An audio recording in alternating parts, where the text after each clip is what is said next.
Is it Wednesday yet? Hello, everybody. It is Rob Maston, the lesser of the three Rob broadcasters. You get QB3 for the 6:30 game tonight, and it is a good one.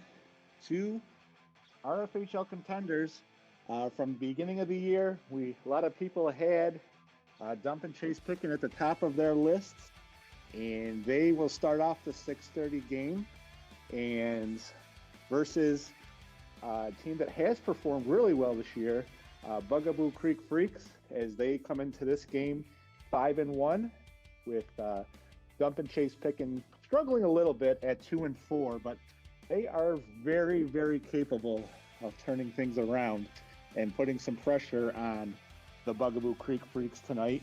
And some stats going into this game. Ryan 2.0 Mulhern leads the team with 15 goals and 11 assists on the year.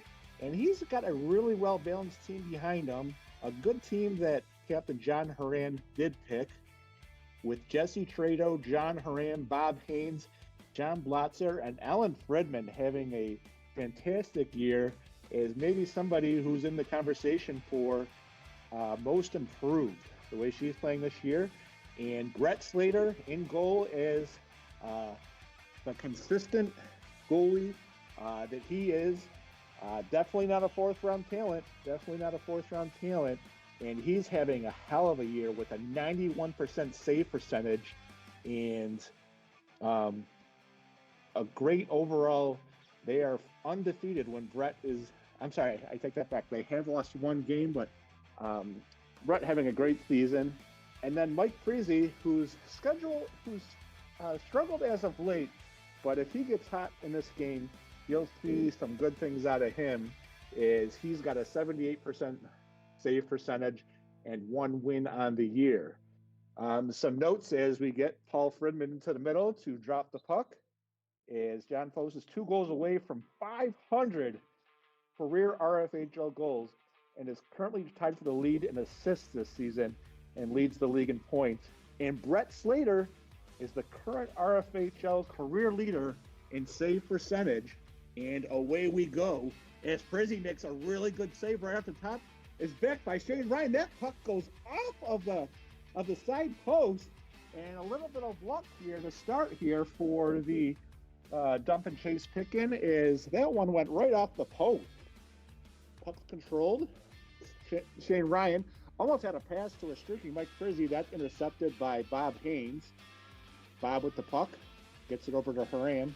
Haran gets it right towards the middle. That's broken up by Shane Ryan right there in the middle.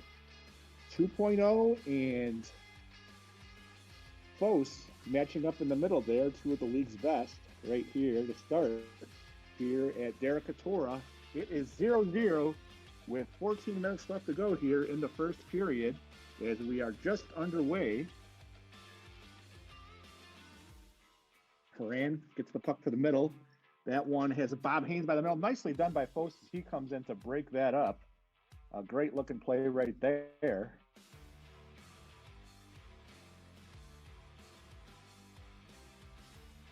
And folks, for those of you looking for the score bug tonight, I have historically been bad at it, but guess what? I think we're going to do really well tonight. This is going to be a low-scoring game for one, and for two, I've got the right service on my phone now where I can keep this track. Nice pass right there from Blotzer to Alan Fridman. Checked nicely there by Andrew Keller, who broke up that scoring opportunity. Of note tonight, Dump and Chase Picken has all their guys, all their players on the floor, as last week they had a tough game against another team as they were missing 2 of their best in Andrew Keller and Shane Ryan on spring break. Quick shot by 2.0, turned aside by Prizzy. And Dump and Chase Picken really controlling the pace of this game so far. Like I said, a really good team, and maybe they hit their stride here later in the season, as some teams are bound to do. We've seen 8th place teams win it here in the RFHL, and it's definitely not without the realm of possibility that happens tonight. Close. Nice pass there by the rookie, Justin Simonek. Simonik playing one of the first games that I've broadcasted, but he's been a really good contributor here to the Dump and Chase Pick-In. Probably one of their most consistent players outside of Post to start the season, with just his being there for every game and so forth. This is Simonik. Passes it. Broken up by 2.0. Post now with the puck. Gets it to Simonik in the middle. He's got a wide open Andrew Keller. Passes it to him. Keller shoots, and that's turned aside by Slater. Post with the puck. Calming it down here. Looking for a pass partner.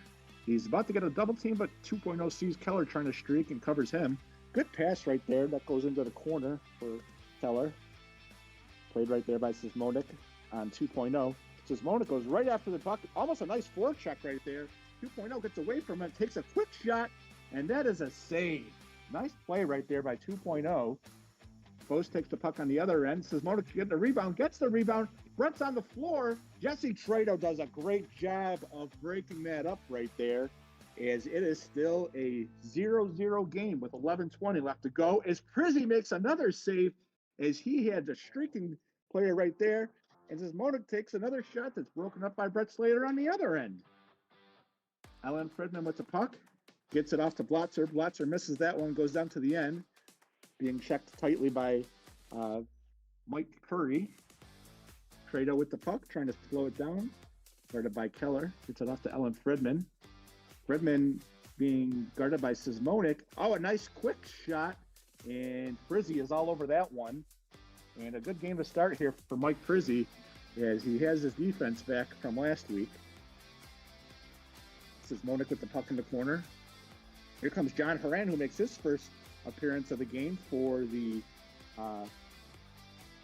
Bugaboo Creek Freaks. Horan gets the puck down to the other end for Simonik. Simonik looking for a pass partner. Tried to put it in the middle to Bob Haynes. That one's turned aside and gloved by Prizzy for a freeze. Great play right there by Prizzy. Take away that net. Curry passes it off to Shane Ryan, who makes his second shift onto the floor here tonight at Derek Katora. 6:30 game. RFHL in the daylight. For those of you who know, you know. Not many games played here in the daylight. But we're at that time of the year where we see a little bit of sun here when we make our way into the rink.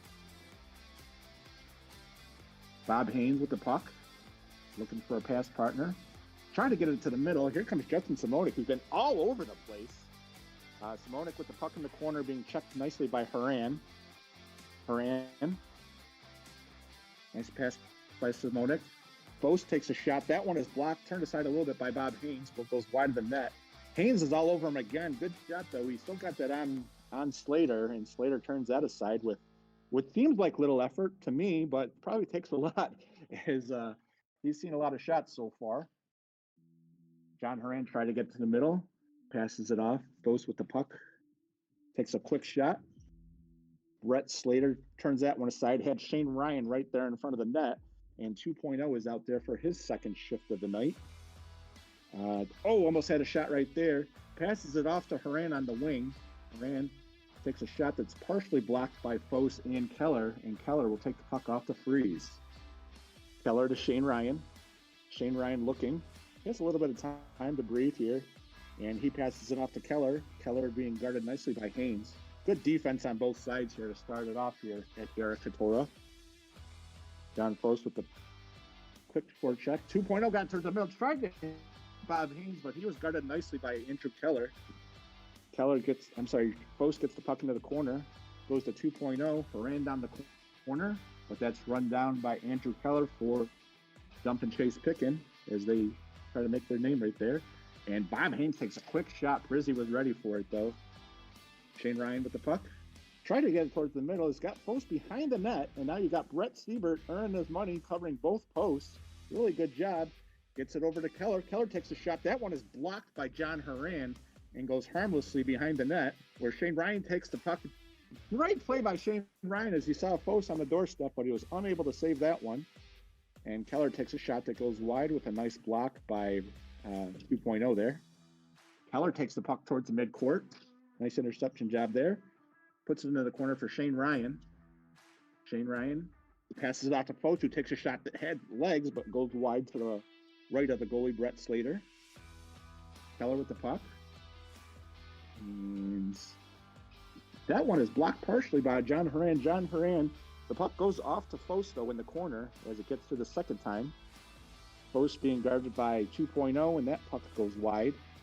Keller to the top of the point, hits it to Fost, who's being guarded nicely by 2.0. 2.0, the goalie out there on Fost, and Fost says, I'm not going to go around him, and he gets it to the middle. Keller with a nice shot right in front of the net, but that goes wide. Nice defense right here by both teams as we open up the night here at Derecatura. Post has a head of steam, takes a quick shot. That one is blocked by either Haran or 2.0. Take your pick. Two guys that you're not going to get too many pucks through, but Post does what he does. And Post had a breakaway there partially. That's blocked by Brett Slater. And Brett with a very impressive save shows why he's the RFHL's all-time leader in save percentage right there. Is not too many people. And Frizzy makes one on the long shot by the Bugaboo Creek Freaks. Shane Ryan with the puck being guarded nicely by Blotzer. That one goes wide as Curry takes the puck around looking for a pass partner. Puck to John Fost. And I'm not seeing Dave Fost on the floor yet. So he may not be here for Dump and Chase Pickens. So they may be short this game. And Dave Fost definitely brings a presence with his cousin on this Dump and Chase team. They just can't seem to get everybody together for one of these games. As John Fost takes the puck, gets it towards the back corner, played by Mike Curry. Curry gets the puck back to Fost. Fost takes a quick shot. That one goes wide. Being guarded right now by potential MIP, Alan Fridman. Nice shot right there, but Alan was right there in front of him and giving him a tough angle. Shane with the puck, and he slips it through. Shane Ryan and the Dump and Chase Pickens was just buzzing right there. The whole start to this game, and I feel it was almost a matter of time before they scored their first goal, and it is now a 1-0 Dump and Chase Pickens lead with 5 minutes left to go here in the first period. Very low scoring game here at Derecatura, but great job by Dump and Chase Pickens to get that puck into the net over a very, very tough goalie, Brett Slater. Jesse Trado with the puck. Allen takes a shot that's blocked by Keller and goes into the corner, played by Justin Simonik.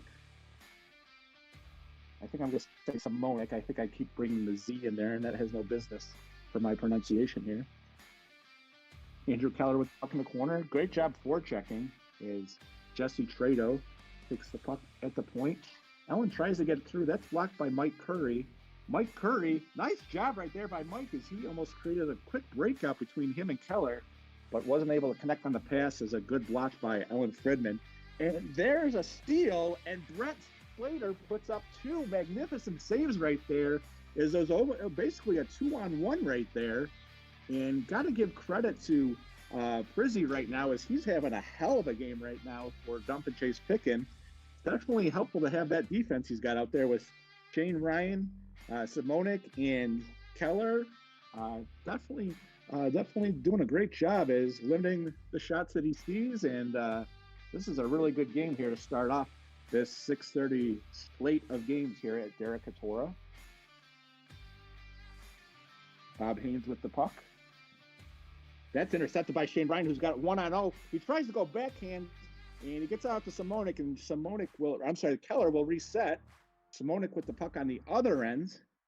Simonik with a nice move around Allen. A great job. Almost had a rebound for Shane Ryan, but Bob Haynes was right there on the doorstep and made a fantastic play to keep this game 1-0.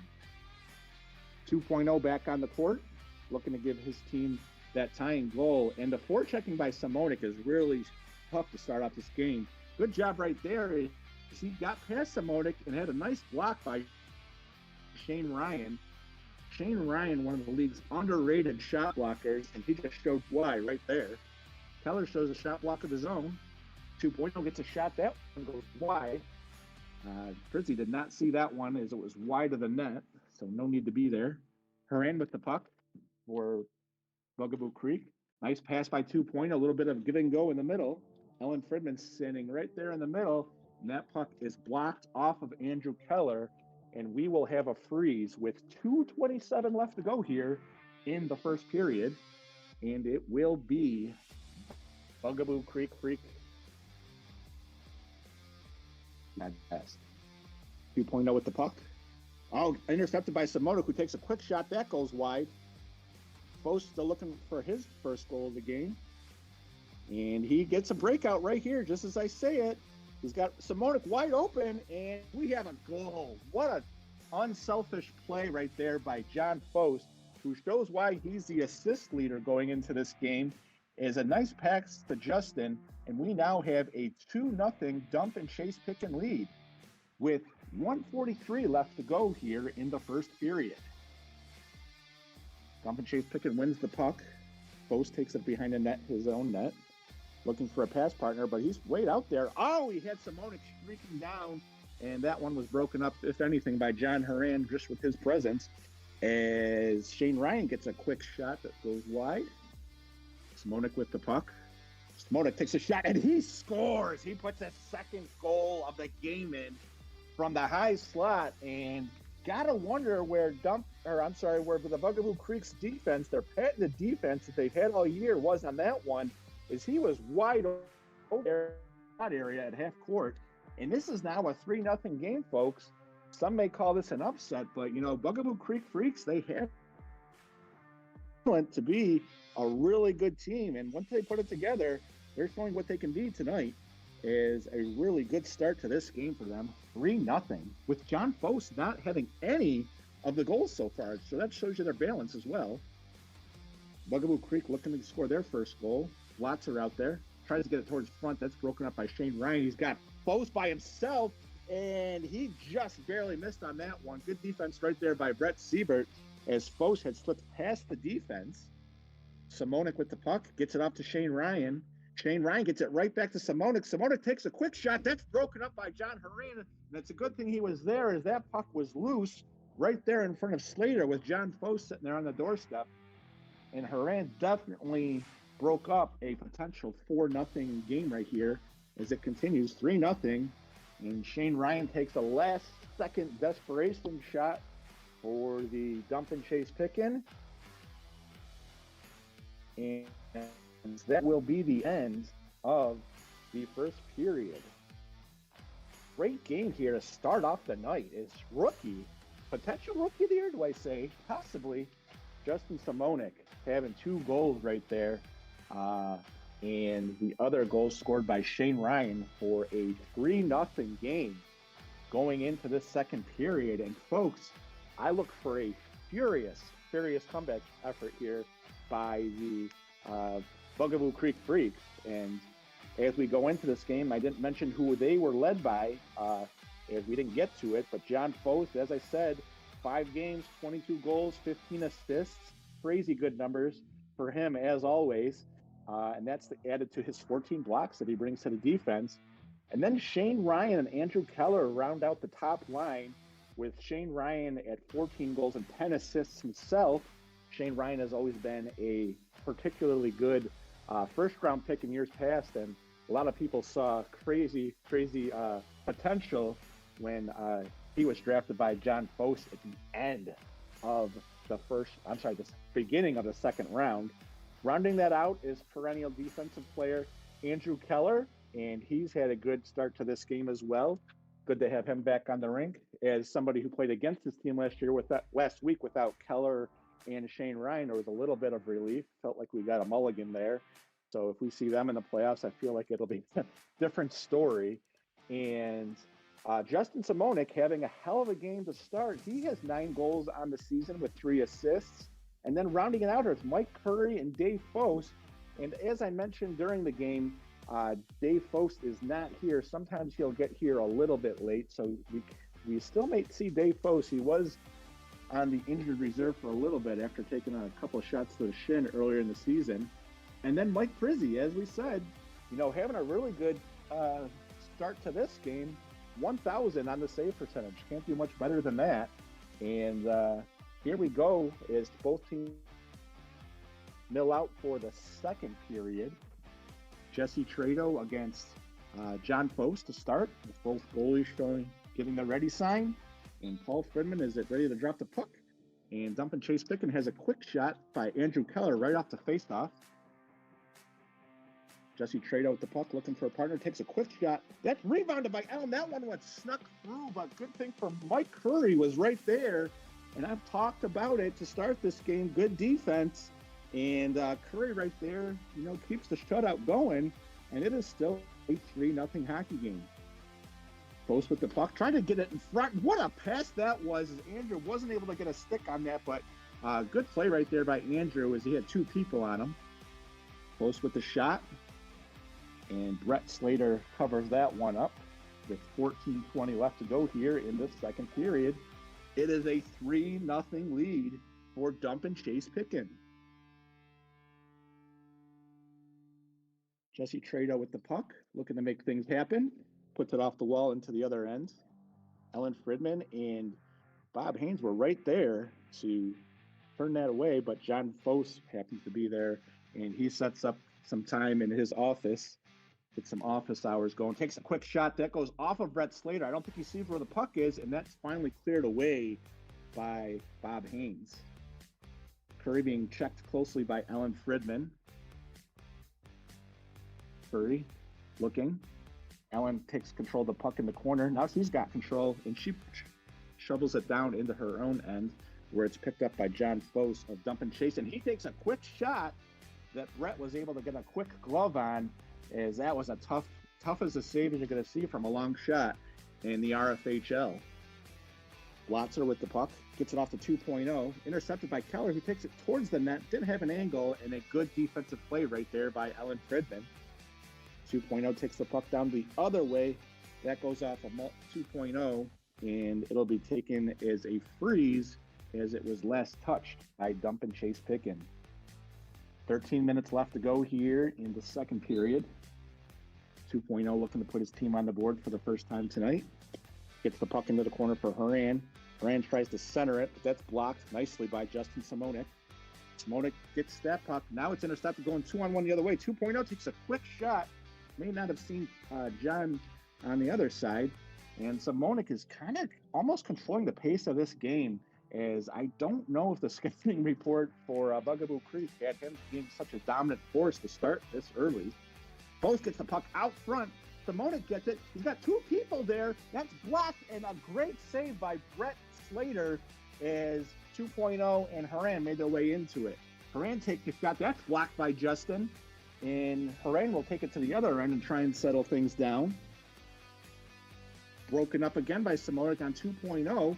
Now 2.0's got the puck in the middle, looking for a quick shot. He makes a save as Frizzy was able to cut off that angle. What a save by Mike Frizzy, as he still has his team playing really well headed into the middle of this second period. Horan takes another shot. That one was deflected up by Frizzy. Another good play. Horan has another shot at it, and Shane Ryan blocks that one and sends it to the other side. And he's got it a puck to his perennial scorer, and John Foss, and he has now made this a 4-0 game. And what a performance right now by Dumpin' Chase Picken. This is the team that everybody picked at the beginning of the year to be a dominant force, and they are showing it right now, as it is a 4-0 game against one of the 5-1 teams in this RFHL division. So this isn't just anybody. They're playing really well. As Simonik had a pass out to Keller. That one was broken up by Jesse Trado. Trado takes the puck behind his net, tries to find some space. Keller out all over him, as he's not giving Trado a lot of room to look. And Trado tried to get the puck towards the middle.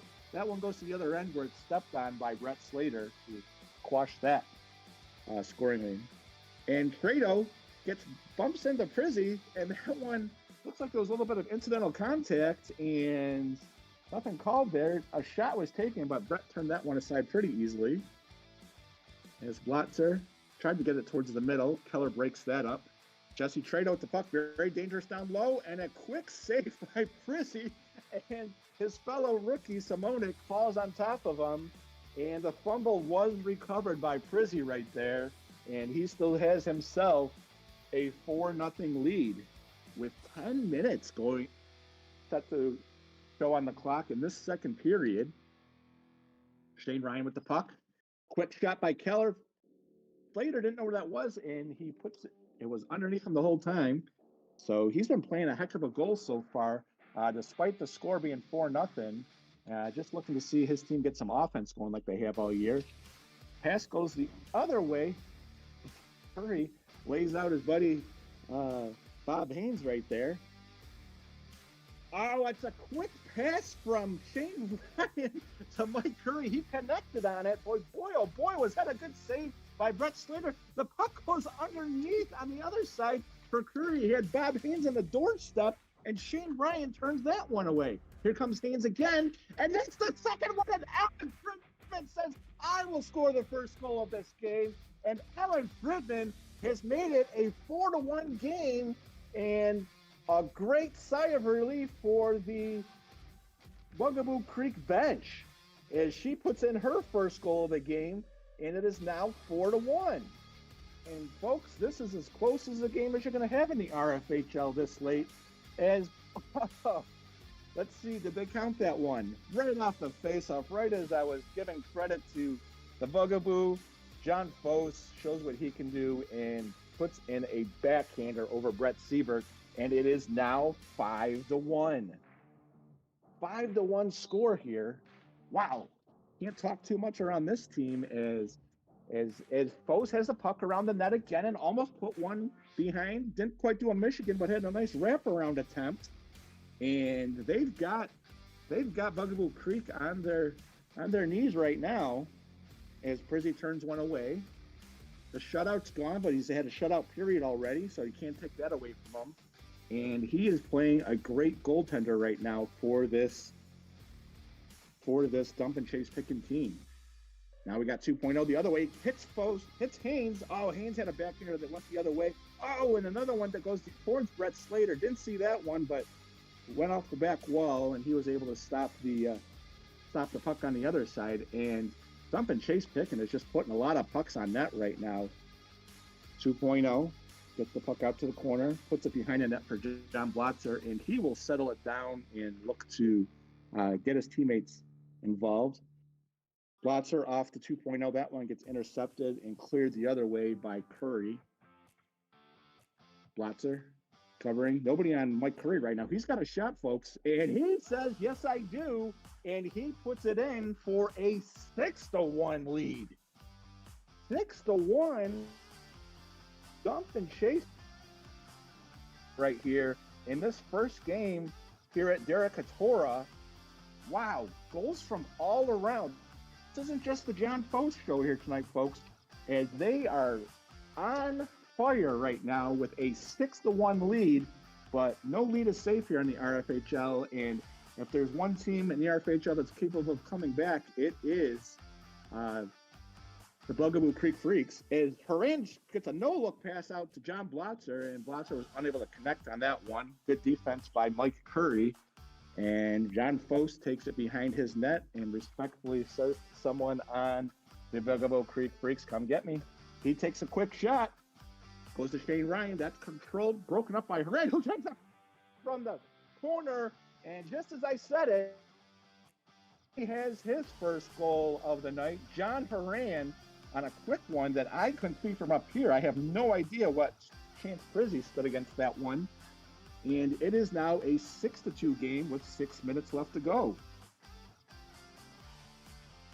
Shane Ryan gets the puck towards the middle. He's got Foss on his own. Oh, great save by Brett Slater. And he had a little bit of help of John Haran, but he had to cut down 2 angles right there. And John definitely helped him. Haran with the puck. Down to the other side for Jesse Trado. Trado looking for a pass partner, looking for someone to get open. Takes a quick shot to the other side, hit Haran, and now we got a 2-on-0, 2 very dangerous hockey players, and not many goalies, I don't care who you are going to stop John Foss streaming down your right and passes it off really quickly to Shane Ryan, and Shane Ryan, sure enough, makes it and puts it home. It is now a 7-2 dump and chase pick and lead with 5 minutes left to go in this second period. Every time Bugaboo Creek puts the puck in the net, dump and chase picking is right there. And kind of some debilitating shots right there that they put in.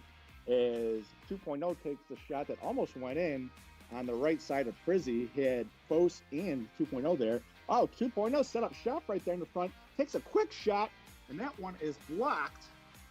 Here's 2.0. I'm sorry, Haran. That one's broken up by Fos. Tried an entry pass to Shane Ryan. That aside, and Haran had a nice shot there from his slot and almost made it a 7-3 game, but shot just went wide. 2.0 takes the puck behind his net, being played by Shane Ryan. And there's not a lot of places you can put this puck right now if you're Bugaboo Creek Freaks. The dump and chase picking is not dumping it. They are playing some fantastic defense and creating a lot of odd man breaks as Shane and Fos play some pitch and catch, and that one is broken up nicely by Haran at 2.0. Keller says, I'll take a shot, and he scores. Now, I'm not sure. We'll have to ask the official scorekeeper, but Shane Ryan was right there in front, and he may have got a piece on that. And Brett Slater looking a little bit dejected, but I can tell you, folks, that was not his fault, as they are just peppering him with shots from all over the court, including some 2-on-0s and 2-on-1s that you don't see too much here in the RFHL. Brett takes another quick shot from Mike Curry. Curry with the puck. Gets it off to Fos. Fos in his office. Nice pass to Curry, but that one was broken up nicely by Jesse Trado. Alan Fredman has a little bit of a breakout. Oh, and a good pass to John Hurt right there as he was streaking through the middle. And he tries to return the favor, but that's broken up by Mike Curry. Fos with the puck. And Brett tried to overcommit on one side, but was saved right there by a nice defensive play by John Haran. Haran with the puck being checked by Fos. Takes a quick shot. Got another John Fos breakaway, and that one goes wide as Haran was all over that one. Alan Fredman with another opportunity, broken up by Shane Ryan. He's going 2-on-1 the other way. Passes it off to Andrew Keller, who passes it to Shane. And that was a tic-tac-toe hockey play right there. And hold on a minute. Shane's arguing about something. I think it might have hit his foot. So, yes, that is correct. They are not going to count that goal. Or hold on. Perhaps they will as referees Jeff Sweeting and Paul Fridman discuss it. And can't see what he's saying. That will count. It is now 9-2. Looking at the official scoreboard, and they will count that goal, as Paul Fridman may have had a different angle on that and saying that it was not a distinct kicking motion. And it is now 9-2 here in the first period. Jesse straight up, his team on the board, being guarded down low by Alan Fridman. Fos gets another puck, and he's got another 2-on-1. Gets the puck up to Shane Ryan. That one just went wide as John Blotzer was able to catch that one. And John Fos is, having a great game, great impact on this game with his speed as he broke up another potential odd man break. Allen with the puck on his side, and that's about the fourth time tonight where Frizzy's been laying flat on his face and somebody's knocked into him. So he's definitely playing these pucks very nicely for his team, putting his team at a good chance to win this. Now you got both being guarded by two people, Blotzer and Trado. Trado does take the puck from him, trying to get it through, but a nice defensive play right there by Mike Curry. Boy, you cannot talk enough about how well this team has played in this 30 game. Everybody's contributing, not moving the floor right now, and they are. Curry tried to get the puck through to Shane Ryan. Played in the corner. Fos. Trado being checked by Fos. Blotzer with the puck being checked by Shane Ryan. Now in the corner, Shane does take it away from him, and he looks for a way to break it out. Gets it off to Fos, but it goes a little too far. And Jesse Trado of the Bugaboo Creek Freaks will take it. Gets it off to the other corner where Allen takes a shot, and that's blocked by Shane Ryan, who now he seems to be everywhere for this dump and chase picking scheme. And he just made it. Fos just made a fantastic pass to Keller just out of his reach, and that was a nice break up there by the Creek Freaks. 20 seconds left to go here, period, and you can tell a little bit of the body Creek Freak says we got to make some adjustments here in the third period going forward. As Losser takes a shot, that one is broken up by Shane Ryan, and Brett covers it up. Takes a quick shot by Ella, and that will end this second period with the score. 2, Defunct Chase Pickin is ahead of Bugaboo Creek Freaks. And this is a game on paper that a lot of people would say they didn't see coming. I think, based on what everybody was saying at the beginning of the season, it's definitely a game people saw. The game that they saw the Dump and Chase Pickin playing. So they have been getting what everybody saw on paper at the beginning of the year. So we'll take a quick break here, and I will be right back for the start of the third period.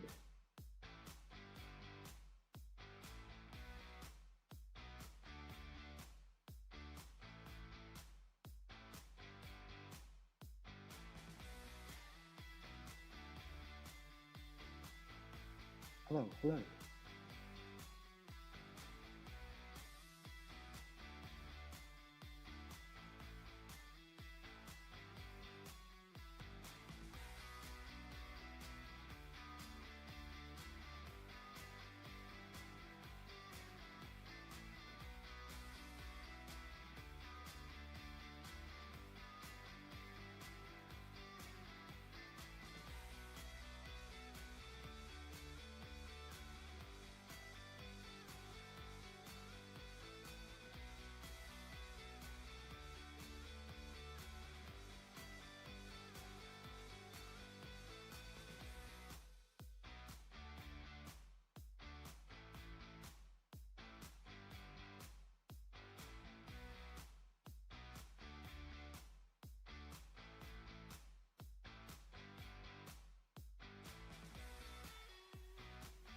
Folks, we're back here for the third period as the Bugaboo Creek Freaks look to make this a hockey game. Down 7. 2.0 with the puck behind the net. Takes a quick shot on Frizzy, and Blotzer tries another shot. That one is blocked by Keller. Goes down to the other end. 2.0 with the puck. Looks, shoots it down, gets it into the corner for Bob Haynes. He takes a quick shot, and that one goes through. Great shot right there by Bob Haynes, as Frizzy was able to step on the initial shot, and Haynes went around and scored on the rebound. And it is now a 9-3 hockey game. Just the start that the Bugaboo Creek Freaks needed. 9-3 for those keeping score at home. Third period underway.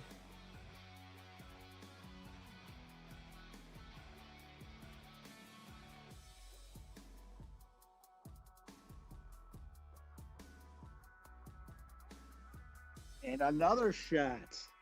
And that one goes in. It is now 9-4 Bugaboo Creek Freaks. Just as I'm changing the score on the score bug, Bugaboo Creek Freak says, hey, we'll score a quick 2 to start this first period. I'm sorry, to start this third period off. And we got ourselves a game here.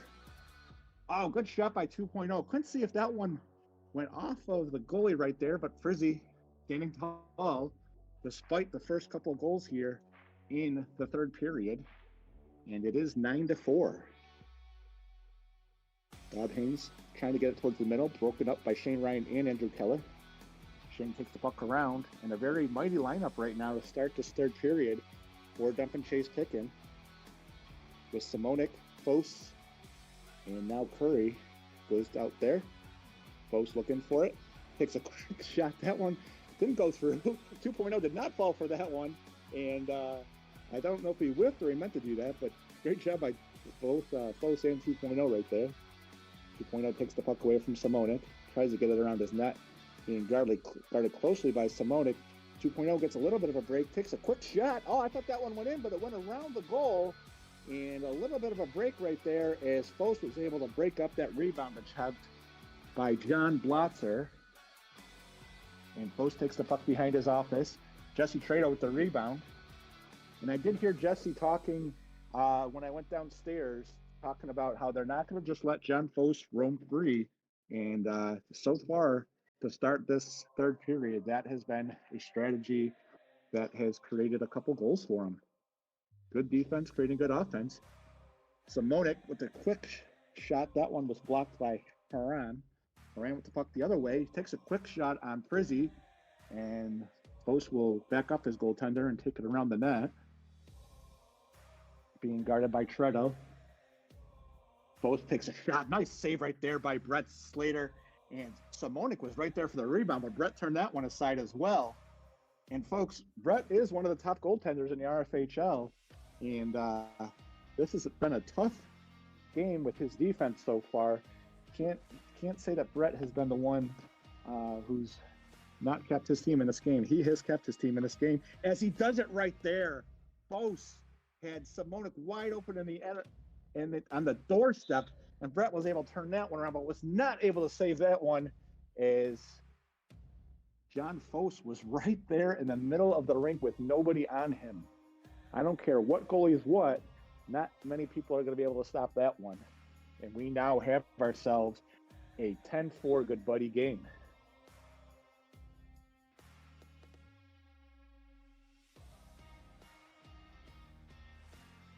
For those of joining us late, we have the Dumpin' Chase Pickin and the Bugaboo Creek Freaks.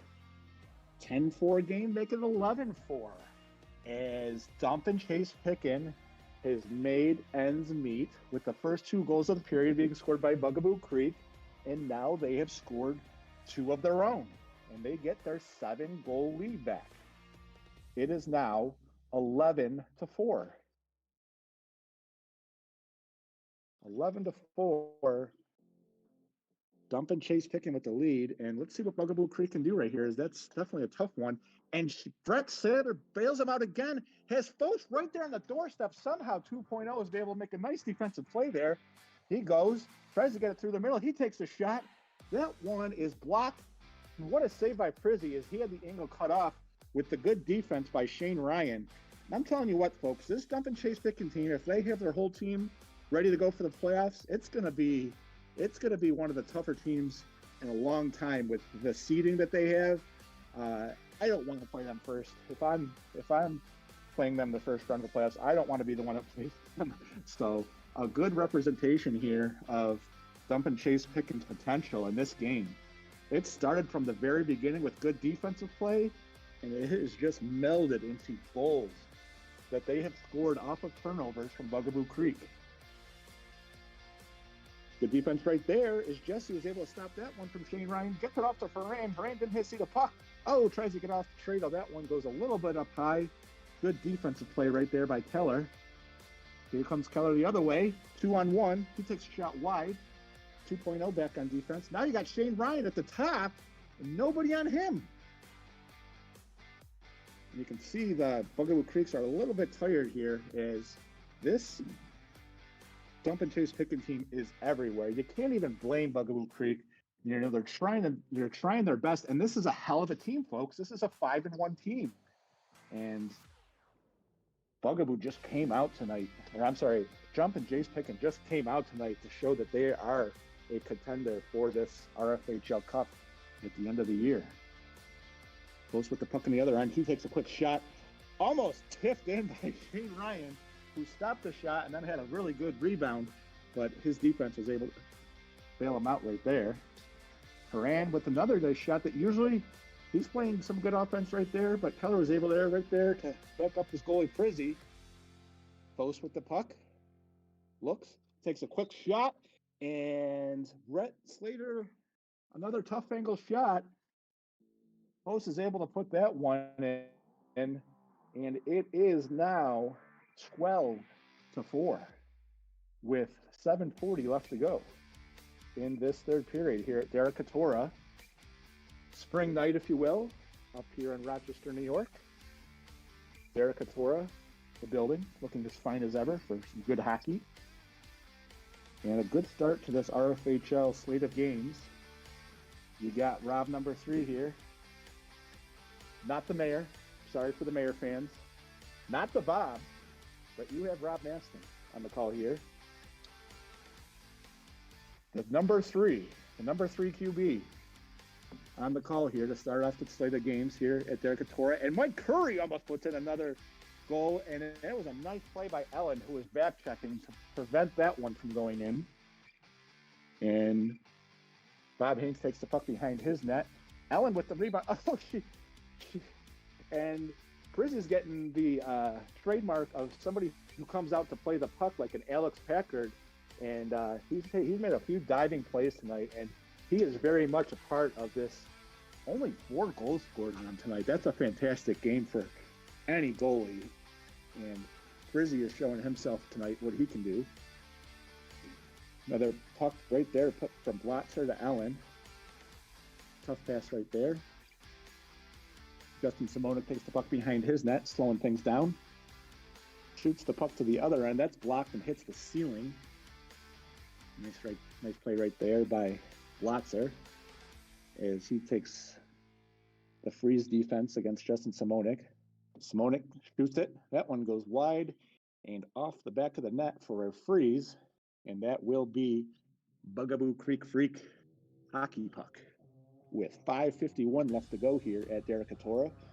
2.0 takes a shot. That one goes behind the net. Allen trying to create something, but that puck goes wide. And 2.0 takes a shot, fades away. That one was blocked by Simonik.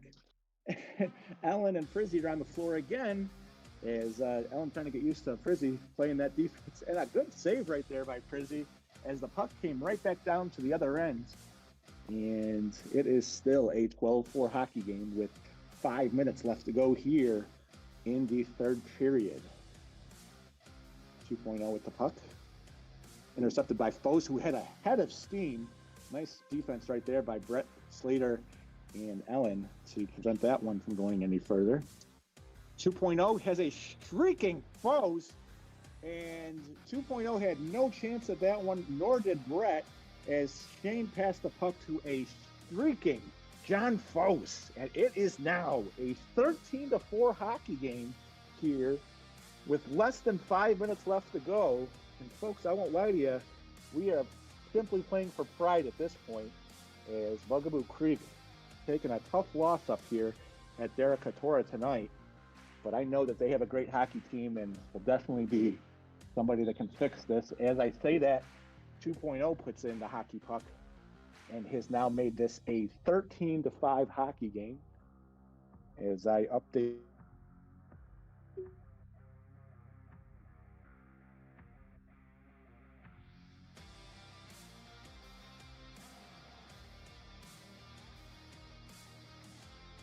(13-5) with 4 minutes left to go in the third period.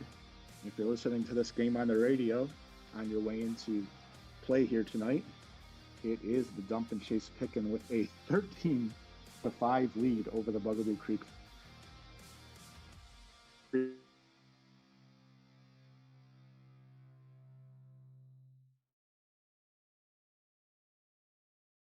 I go back to my scoreboard.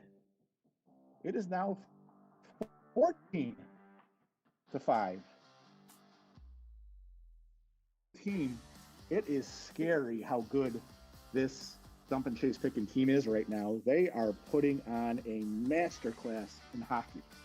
Probably one of the better performances we've seen from any team in this more than halfway through the RFHL season. This is week 7 as 2.0 makes a nice play. Oh, what a save by Prizzy as he did a Dominic Hasek, rolled over and he tried 2.0, tried to get towards the middle, and Prizzy's still on the floor, and that puck went to the other end, and Prizzy's still not sure where the puck is. He's getting up.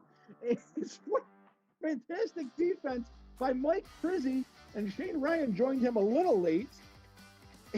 What a great play, and now Mike Prizzy will take a knee right now and fix his equipment, as he was all over the place. I saw some flashes of early 2000s Dominic Hasek right there. Wow. As he sprawled out and did a kick and was helped out by some timely defense from Shane Ryan. And this Bugaboo Creek Freak team is just left shaking their heads, saying, what happened tonight? This is not what we expected going in. They expected a close game, but they didn't expect this kind of game. And like I said, though, they'll be a team that comes back and is ready to play next week. I can guarantee you that. Just knowing the character of this team, they will be back. And I feel bad for the team they play next week. Hopefully it's not us. 2:30 left to go here in the third period. Shane Ryan had an opportunity right there, guarded by Jesse Trado. There goes Fost down the street, cut off by Bob Haynes. And Shane Ryan's just a handful by himself, and then you have Andrew Keller and John Fost on the floor. This has just been a hell of a hockey game, and everybody on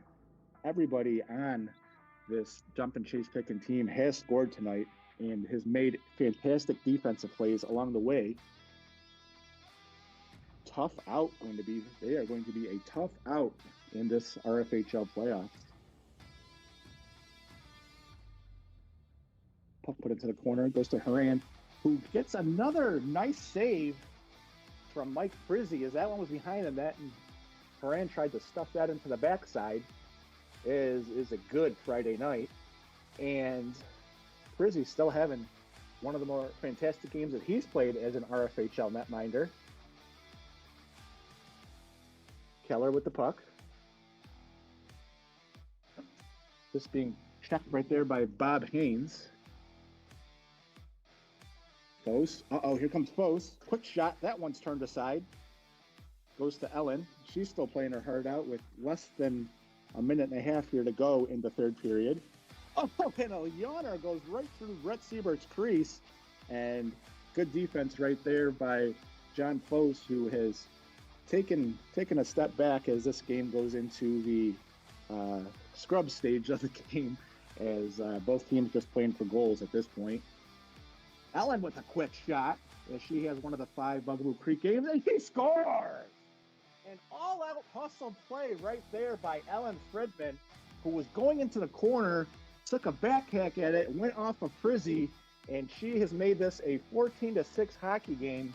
Definitely something to build on for the Bugaboo Creek Freaks right there, as her hustle could have definitely been, something that maybe a close game, as Dump and Chase Picking just kind of wore down Bugaboo Creek Freaks as this game goes into the final seconds. Haran, blocked by Mike Curry. Puck goes to the other end, almost hits Paul Fridman. Foes gets the puck behind his net, and he shoots, and that one's blocked. Nice play by Alan Fridman on the defensive side. And we are down to the final seconds, and that will do it right here at Dara Katora. First game of the night, the 6:30 game. A little bit of an upset. I don't even know if I want to call it an upset. But the Dump and Chase Pickin puts one on the Bugaboo Creek Freaks. It is a final 14-6. The Bugaboo Creek Freaks pick their second loss of the season, and they will now go to 5-2, while Bugaboo Creek Freaks will go to, Bugaboo Creeks will go to 5-2, and Dump and Chase Pickin looks to make it one more game before hitting 500, as they are now 3-4. And as I said, a tough out come playoff time. They just put the league on notice right there with a fantastic game. And now myself, I will be going to play in the 7:30 game, and we will be joined by who I believe will be Rob Anders and Bob Haynes for the 7:30 and 8:30 games. So I'll kick it over to them. When they get here, they will join the broadcast, and I hope everybody has a great rest of your night. Is it Wednesday yet? Yes, it still is.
Hello, hello. Can you hear me? All right.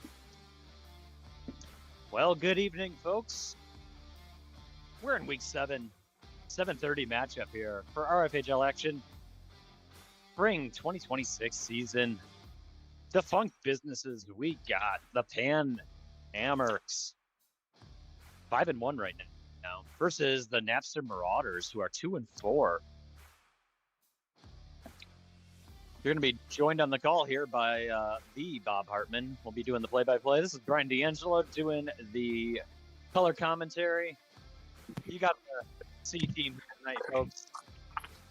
Maybe the D team. Hey there, Brian. Sorry about that. You having my typical difficulty with the broadcast. Phone like grab the mic. Hey, Bob, you're coming in a little soft there.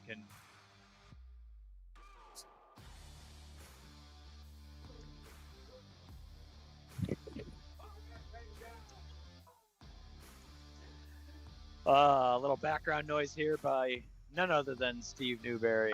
Excited for 7:30 action.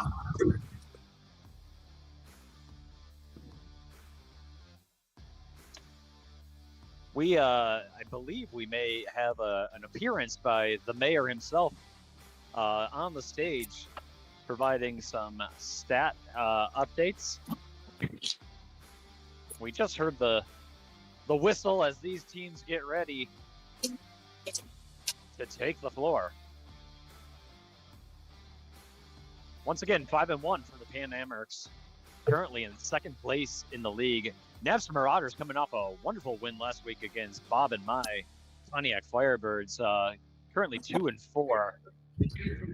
That record definitely not reflecting the skill set of this team, as we got a lot of potential milestones here, especially for Napster Marauders, if they can make some things happen against this stellar Pan Amherst team. Yeah, sure do, Brian. And I think I got my technical difficulties figured out, although I don't want to jinx it. Yeah, you sound a lot better over there. Yeah, well, I don't look any better, but I guess it's a good thing we're on the air and not on video. Well, that's why I always say you have a voice for radio, or face for radio. That's what my dad says too. Yeah, Leduc. 100 career points. I don't know if I said that already.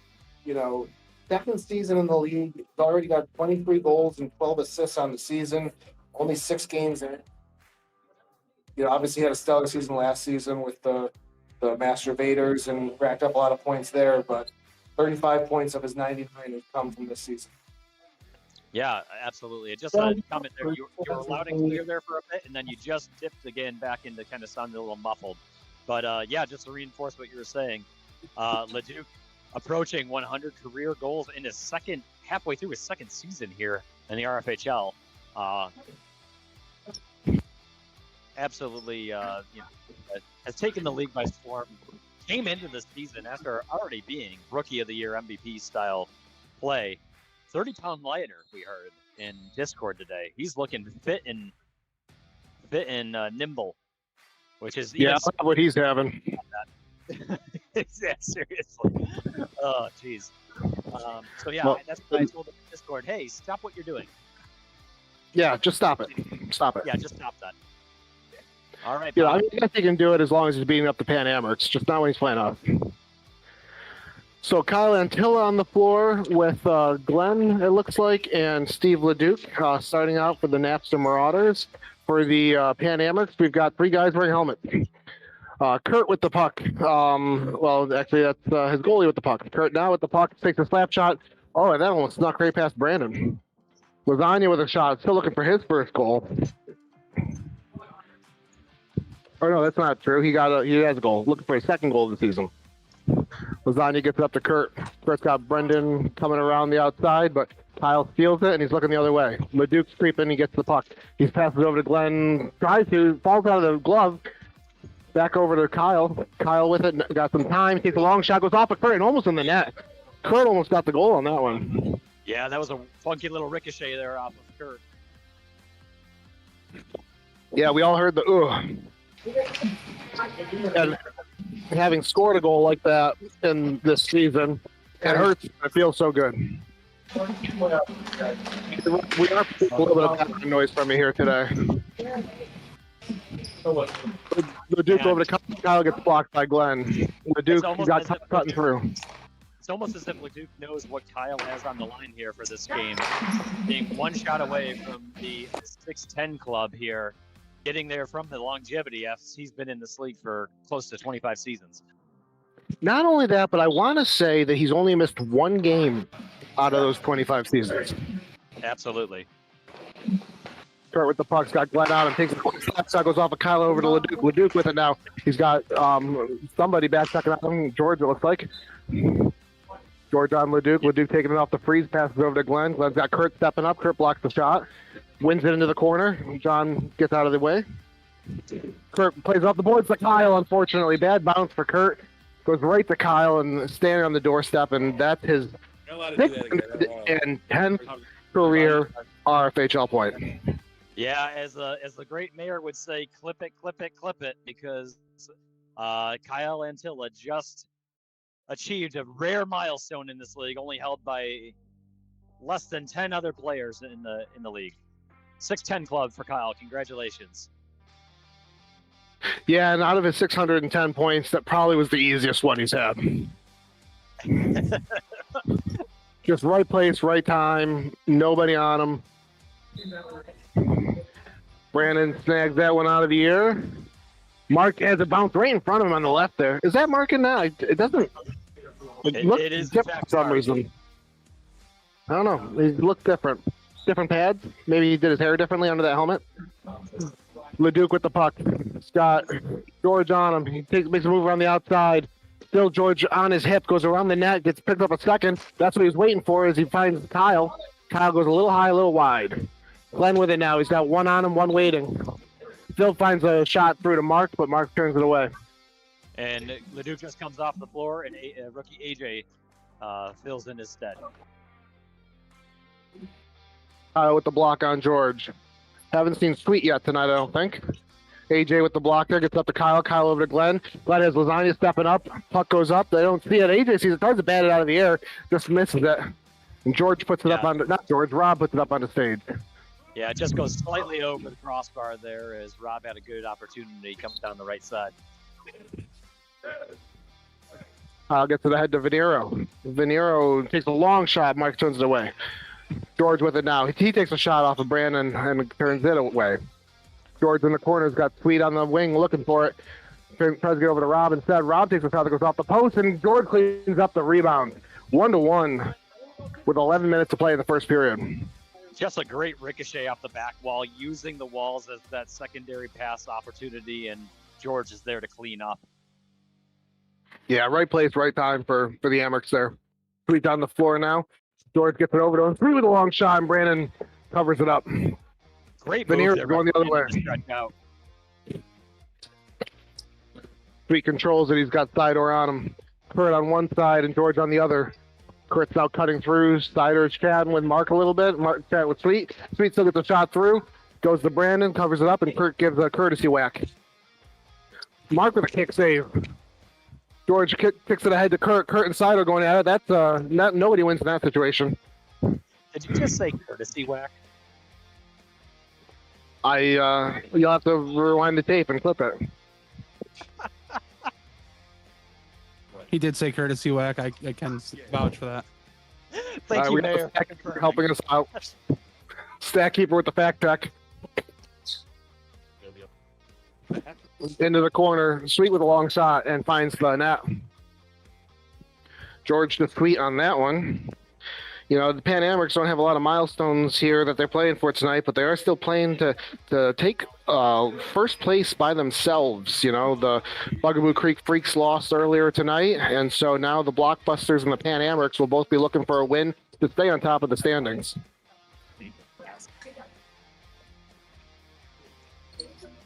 We got Idor and Brendan and going at it along the boards here. Clean play. We're okay so far. Gets it back over to Sweet. Sweet tries to go over to Kurt, but Venero picks it up and picks a corner.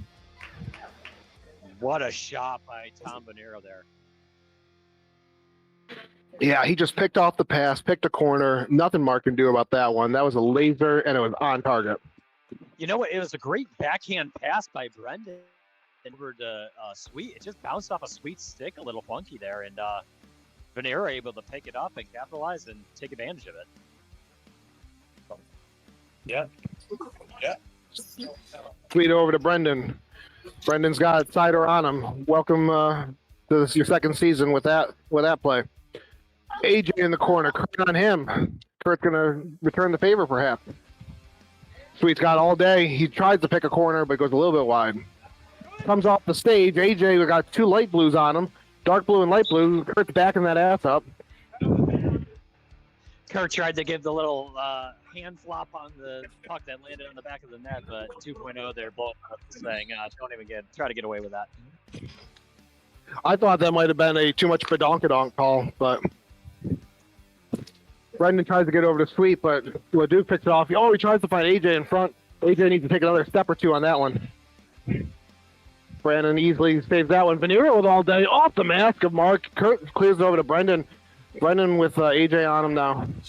Passes over to Rob. Tries to. Venero picks off again. Oh, quick one-time pass to Leduc. Leduc finds a post, but not the net.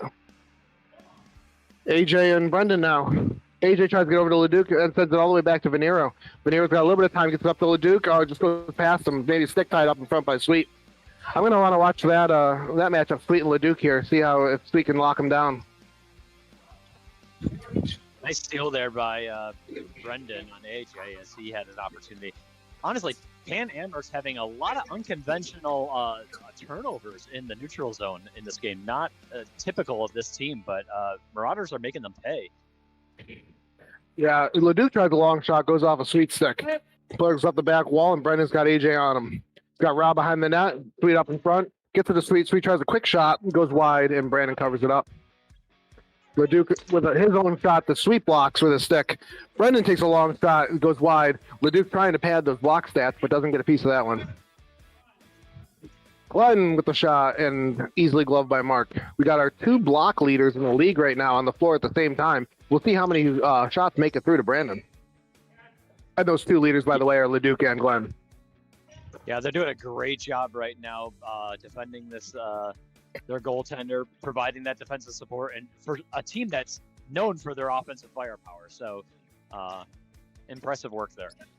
We got 6:10 remaining, or just shy, just a little early on the call. 6:10 remaining in the first period. Leduc's going between the legs trying to get it out of there. Got Sweet on now, double team on Sweet. Leduc gets it. Sweet ties up his stick. Leduc gets it back. No quit on that one except for the pick save, turns that one away. Venero now sends it up to Glenn. They're going to go for round 2. Glenn takes a long shot, or a medium-sized shot that goes out a little bit wide. Sweet tries to get it out of the zone. Somebody's going to get locked down.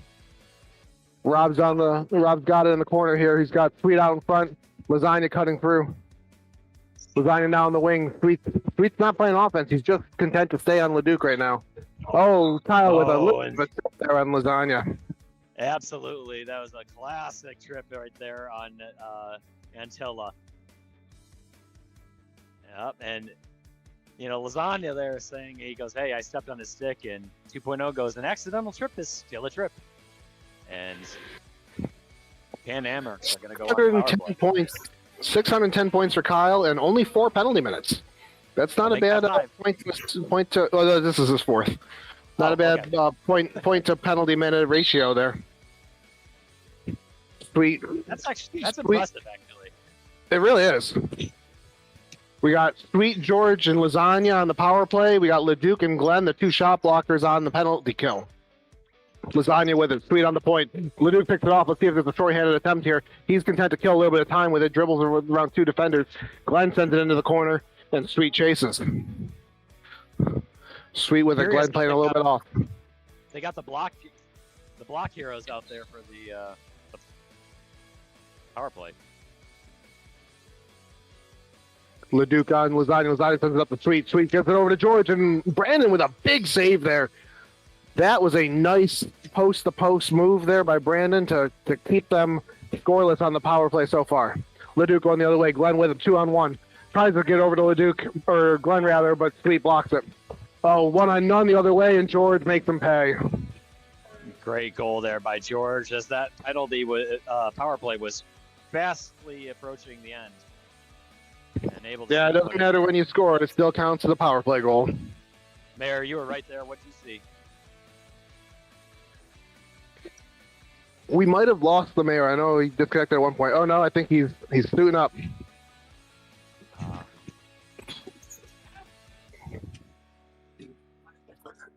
Kurt with it behind the net. Got Glenn on him. Tries the slap that goes off of Glenn, goes to Lasagna. Lasagna's got Kyle on him now.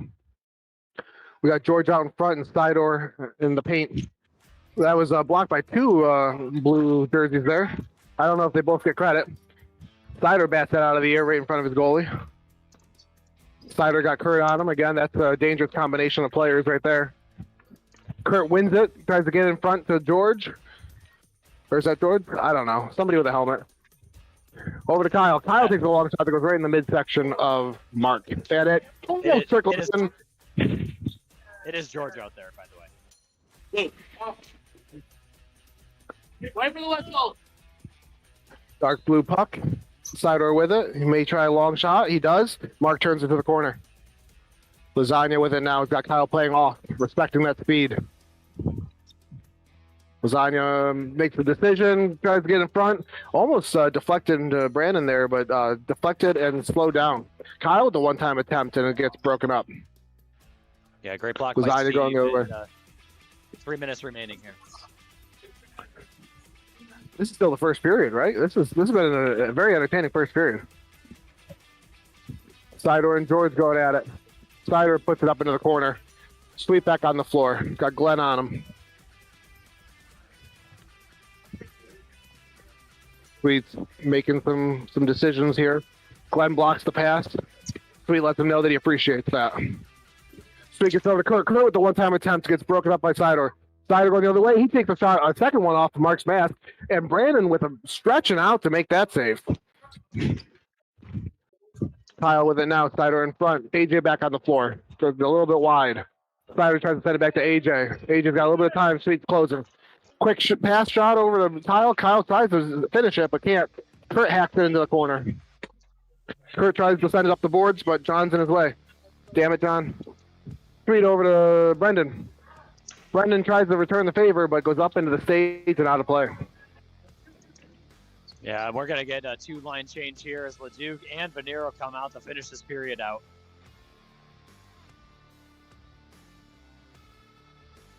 I think we have both full teams tonight, which is nice. Kurt's got AJ on him. AJ blocks the shot.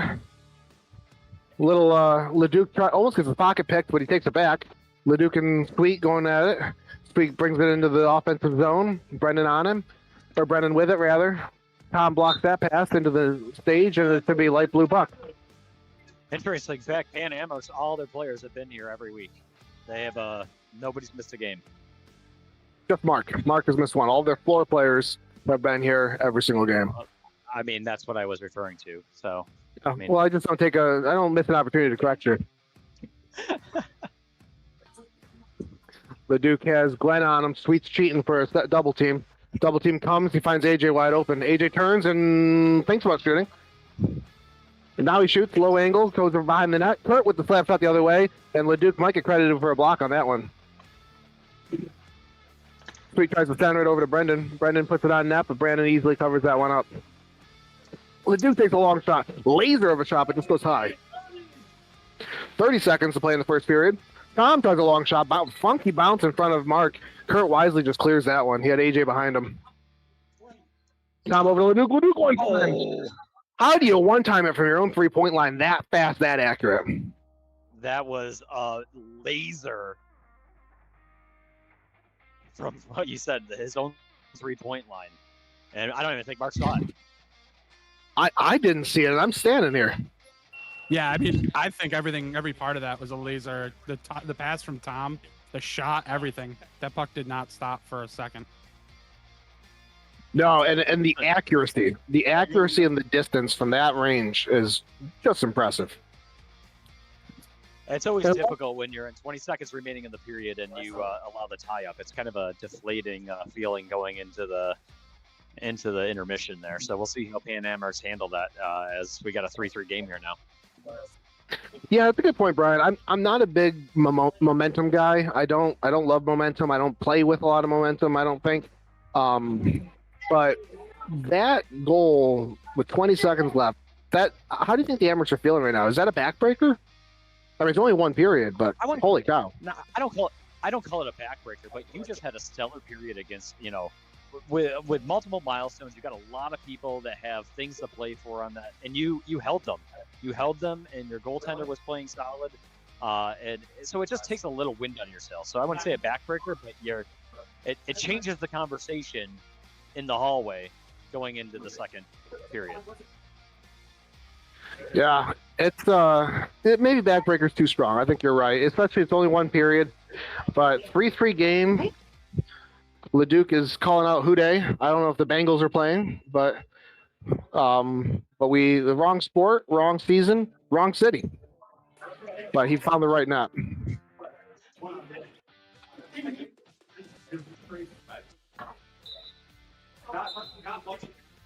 Curious, was Leduc talking to you over there, or was he talking to Kyle? He was just talking to Kyle, I think, about that intentionality doesn't matter in a penalty.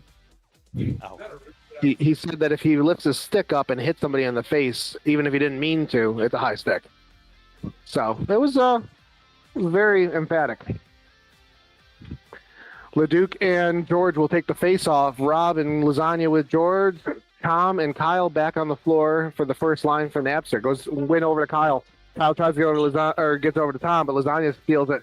Lasagna loses control, but he's got the speed to make up for it. Lasagna behind his own net. Kyle on him. Tom playing a little bit off onto Rob, but maybe looking for that double team attempt. Long shot goes just wide behind the net. Rob tries to wrap around, but Leduc is there waiting for it, and Brandon had it tied up or covered up rather on the corner. Leduc with pretended to have a long shot. Leduc does take a shot after all, and it goes a little wide after getting blocked out in front. Venero gets it back to Leduc. Leduc's got Kyle on one side. He doesn't mind, and he just takes the shot anyway. Kyle takes the shot, gets blocked out in front. A lot of blocks so far, begin the second period. Leduc, George and Rob a block for that? I don't know who blocked it. I'm not sure. Well, Rob blocked it, but then he blocked after the block off of Maston. It blocked off of George as well. I only get one block. There's no hockey blocks here. No two blocks. Pinball machine. It's just tracking the orange puck, which is hard to do when Leduc's on the floor. Lasagna with the puck, Venero playing off him, respecting that speed. Lasagna goes forehand, pass over to the corner to George. George gets there. He's got Rob thinking about cutting in front. He doesn't. He doesn't have any help in the center. Takes a backhand shot, goes wide. Rob tries to get it here, but Leduc picks it from him. Leduc's got a second person on him. Gets past him. Passes past the third person, and Tom can't finish on the one-time attempt. Really nice play there by Leduc. Kyle gets it over to Tom, but goes a little wide. Lasagna seems extra intentional during this period in getting sticks. Sorry. Trying to catch what's going on over here. Looks like there was a concern about too many men. There was a concern, but there wasn't there, so I'm not sure what the concern was. Maybe people were just a little anxious. Well, I feel like the RFHL is a little bit more lenient with the too many men rule. I mean, if this was professional hockey, that would have been a too many men penalty, just because there was 4 Pan Americs on the rink. Brandon was trying to get on while I believe George was getting off. The puck hit Brandon in the foot, but since Brandon wasn't actually like trying to play the puck, there was no call for too many men. Thanks for clearing that up. And Brendan ends up scoring on that goal after kind of a weird bounce on Brandon there, and Leduc is arguing a little bit with the refs about whether or not it was too many men. But so, Rob, what you're saying is intention doesn't matter when it does matter when it comes to too many men, but it doesn't for other penalties. Well, I think as far as the RFHL, I think as far as the RFHL goes, in that circumstance. The Duke draws the double team. He's got AJ cutting wide. Kyle with the puck now, or no, Kurt gets in front of him and beats Kyle to the puck. Kurt sends it up to Jeff. Oh, Jeff sends it wide. Kyle gets tripped up by George. Kyle forgets the puck. Leduc has it right in the middle of Mark. Kurt slaps it away and puts it on net, but Brandon covers it up. Leduc with another shot and turned away. Kyle with it now. There was no intention from George on that trip. I'm going to intentionally ignore all these comments at this point.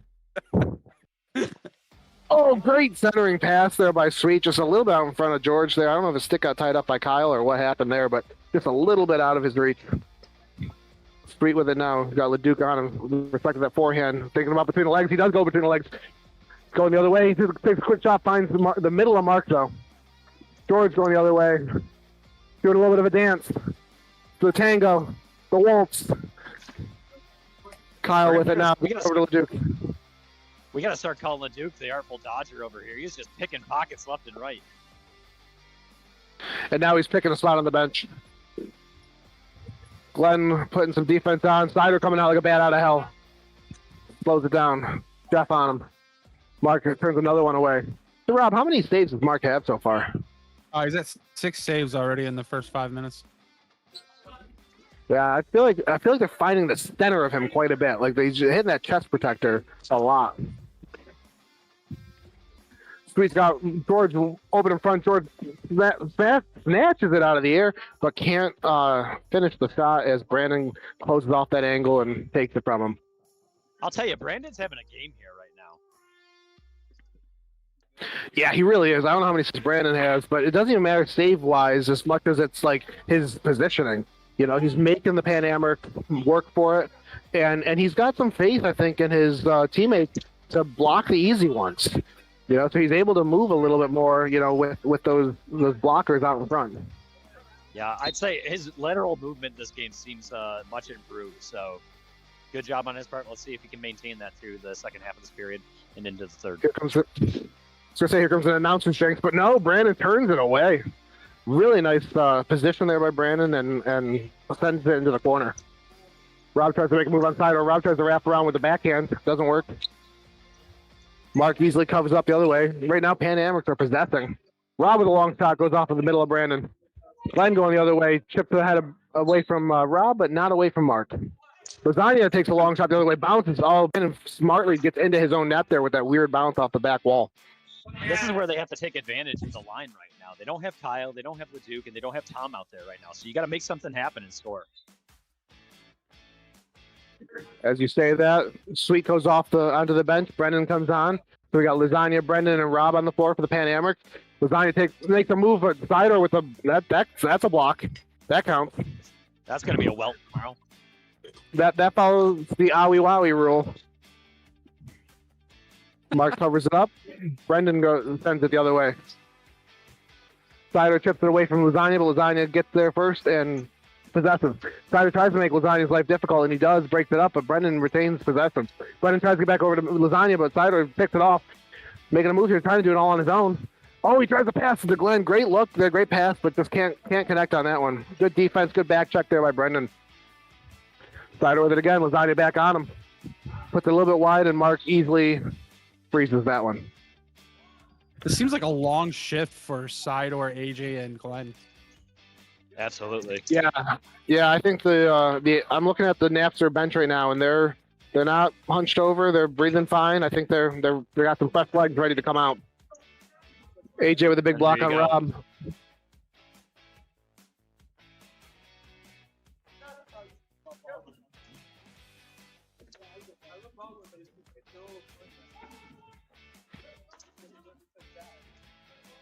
I was so excited by that one, I knocked over my can. And now we got the full line shift here on Marauder's part. Here comes the other way, 2-on-1. Oh, Mark with a big save on Kyle. Great pass. Brandon, lets him appreciate the attempt there. Tom with another shot that gets blocked by George. George gets a pass Tom. LeDuc's first one to it, though. He's got Tom open on the one wing, but Brendan sees it and starts to close the distance. Big long shot that just goes off the leg pad of Mark. I don't know if he saw that or not, but he was in the right spot. I don't think he did. He didn't even flinch there. It just kind of ricocheted off of him. I was gonna say the same thing, Brian. I don't think he saw it at all. He just stood there and prayed to hit him. Oh, there's another connection. That LeDuc to Kyle connection is deadly right now as LeDuc feeds Kyle for a second time, and this time Kyle goes 5-hole, I think it was, on Mark.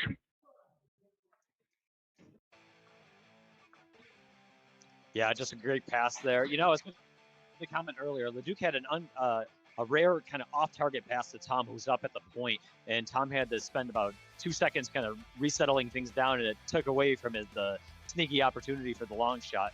But LeDuc, as always, gets that beautiful pass over to Kyle and makes him pay.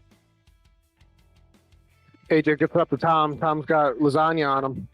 Tom dumps it into the corner. Kyle almost wins it, makes another decision not to chase Kurt into that corner. Bad bounce for Kurt. Decent bounce for Kurt. Goes to George. De Niro tries to make a move on Lasagna, but forgets the puck. Lasagna with it now. Takes a long shot on Brandon. Brandon turns it away.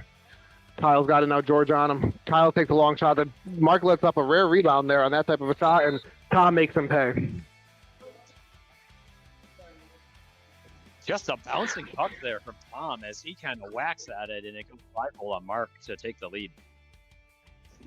Yeah, I mean, Mark's a fantastic goalie. Like, I think most goalies give up that rebound, but I'm just not used to seeing Mark give up that rebound. Lasagna's got Sweet with him. Gets it over to him. Sweet takes a long shot off of Brandon. Kurt with it now. Gets it back to Sweet. LeDuc on him. Sweet with another shot that Brandon gloved. No windmill, though, so it doesn't count. Tom gets it over to Kyle. Kyle with a long shot. Mark turns it away. Covers it up. Sweet now back with it. Sweet's got Lasagna wide open. He hits him. Wide open. Goes off of Brandon. Tom clears out of the way. Another one off of Brandon. And Brandon covers it up. Brandon is really playing well right now. Oh, my goodness. What a save. What a save. That was a fantastic tic-tac-toe play by Napster, and Mark just ate it up. Mark bailed him out there. There was no one back checking there on Pan Amherst's part, and they caught him on the 2-on no one as Mark able to make that play. That's why he was the first goalie selected. Glenn going the other way, gets it over to Kyle. I don't know if Kyle just took it from him or if he gave it to him, but either way, Kyle's got it. Gets his pocket picked by Jeff. Sweet, whatever his name is. Sweet sends it back to Kurt. Kurt with the 5 shot. Oh, LeDuc with a block. He's going to feel that one in the morning. Leduc sends it back to Kyle. Kyle way back, and Leduc lands. And Mark easily covers that one up. Sweet tries to get over to Lasagna, but Glenn picks his pocket. Glenn gets back over to Leduc. Great pass by Glenn, and Leduc with the finish. That was a pretty pass there by Glenn. Just back. Yeah, he doesn't. Traffic to Leduc. Yeah, right on his stick. He doesn't just block shots, folks. He also can pass. Leduc wins the face-off. Goes around 2 Amherst, but gets blocked by the 3rd. Brandon makes a deceptively difficult save there along the ground. Brendan gets it over to Rob. Rob in the corner with Glenn. Comes back out, back over to Brendan. Brendan with a long shot that goes wide of the target. I don't know where it is. Neither does Brandon, but eventually he covers it. Leduc takes the shot that goes up out of the stage. Brandon able to get a hand on it under his blocker. Kind of had a quick Leduc's shot just got stuck in the volleyball net, by the way. It is stuck in the net. 3 minutes left to play in the second period here.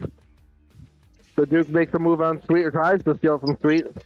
Gets it into his own corner. He pulls the double team, goes along the wall to Sidor. Sidor's got Glenn out in front, but Brendan makes it difficult for him. Sidor tries to center it, but goes to the Pan Amherst. Rob with it now. Brandon easily turns that one aside, just steps on it like a boss. Leduc with one shot, and I think Mark was screened on that one by his own player. I think that's Navster's recipes for success here. Most of those shots that they've gotten are just rockets through traffic, and Mark isn't seeing them. The shots are too quick, and there's bodies in the way. Yeah, I mean, easier said than done. You got to have a hell of a shot to be able to go that long, that accurate, and fast enough to not get blocked by somebody out in front. But yeah, I mean, if you could do it, do it. AJ with the puck, Rob on him. Tries to dump it, but Brendan's the first one there. Brendan's got Glenn on him. AJ and Rob going at it. AJ wins it. Comes out with it, tries to get over to Sidor, and Sidor with a kind of a lazy play there. I don't know what's going on. There's a... Well, so Sidor was... Yeah, gamemanship there on Sidor's part is what that was. Yeah, Sweet was trying to tell the refs to blow the whistle. He went down awkwardly over here by the door, and then got up slow. Sidor stayed with him, and Sweet kind of put his hand in the air, letting the refs know, like, hey, blow the whistle, but I don't think either ref saw it, and Sidor just kind of hugged by his side. Good sportsmanship on Sidor's side, just waiting. And at that point, Sweet kind of already made it to the bench, so he just limped off. But they finally called the play dead. Well, good sportsmanship by Sidor, and I apologize for calling him lazy.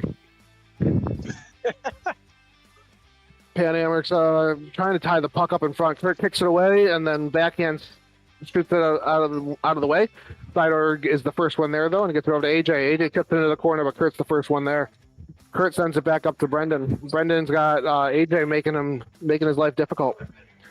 George tries to get a streaking Brendan there, but pass gets broken up, and Brandon turns it aside. Glenn with the and Glenn with the goal. And they are celebrating like it's a milestone, but I don't think it is. I don't think it is. Did you see the hands? The fact that he looked like Duke out there.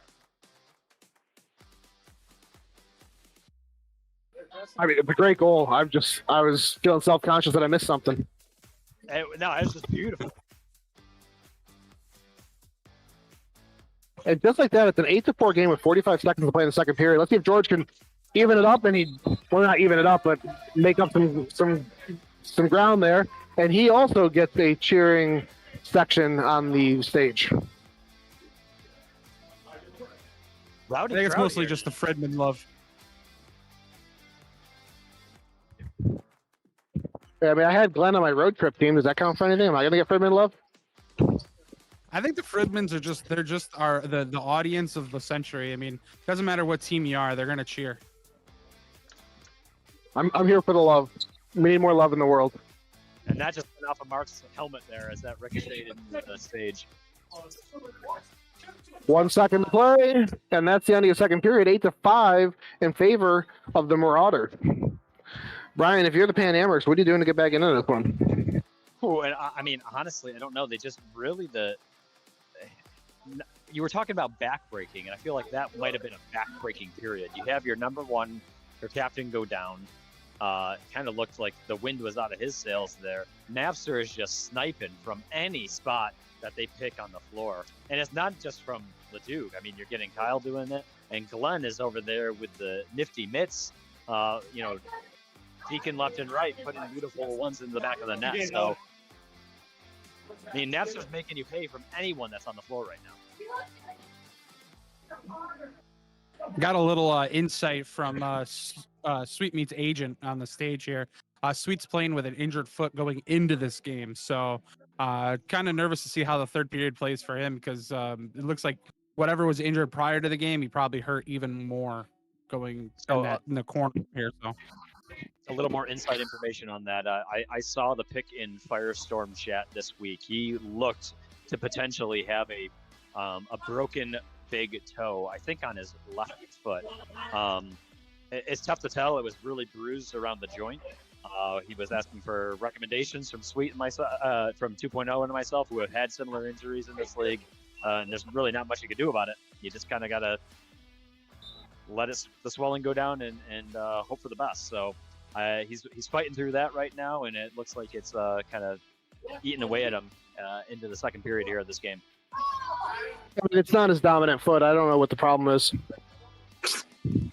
Well, it looks like he's back on the floor anyway, so must be he's going to fight through as he does, captain for his team, and hopefully help lead this team to a third period comeback. And I mean, we all know RFHL 3 goals ain't nothing, right? And they got a whole period left, so this could be a really exciting period. Yeah, it's really nothing at all. You know, especially with this Amerks team and yeah, what were you saying, Brian? Nothing specific. I mean, I think it's really going to come down to can Brandon hold on to the style of play he's had for this first two periods. So not wanting to jinx anything here, but he's really held up big here for Napster to allow them to play the style of game they are. He needs to maintain that into this third, because Pan Amerks have everything in them.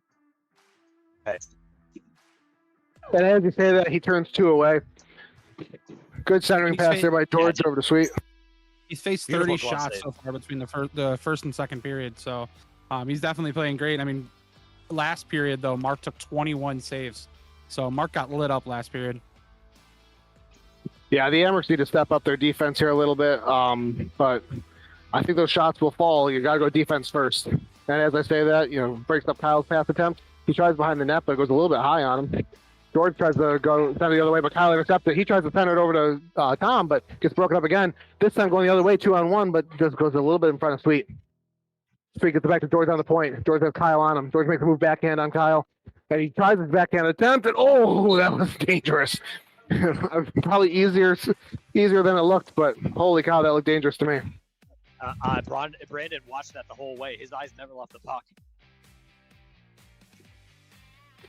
And Brandon turns away a one-time attempt with nobody on Sweet at the doorstep. Leduc saw it a little too late, tried to get the back check, but just couldn't get there in time. Leduc chips it ahead away from Lasagna, goes the other way, Lasagna on his back. Leduc's got Tom going around the net. He turns a quick shot, but goes a little bit wide. Probably impacted there by Lasagna. Sweet over to Lasagna. Lasagna takes a quick shot that goes off of Leduc. That's a block. Leduc going the other way with Lasagna here. He sends it to Tom, but just goes at his feet instead of the stick. Brendan with it now. He's got 2 blue jerseys kind of creeping on him, but neither one playing up. Tom with it over to Leduc. Hits his feet to return the favor. Leduc tries to make a move on Rob, but Rob clears it out of the way. Kyle sends it up against the wall into the board, or into the corner rather, and Brendan is the first one back for it. Rob makes a pass in front of his net. He's got. Oh, that was online. I thought that was on target, but it must have just fluttered it away. I was standing right on the line with Rob there, and well, second chance goes in for Sweet. Yeah, great shot there by Rob as he has a good one on target, and Brandon just gives the rebound to Sweet, who's able to poke it in from the left-hand side. I just want to throw in real quick, because we're talking about the beating of beatdown of last period. The Napsters have, well, as I say it, that was the first shot of the third period for the Napster Marauders that hit the net. Wow. Yeah, I said. Go for it.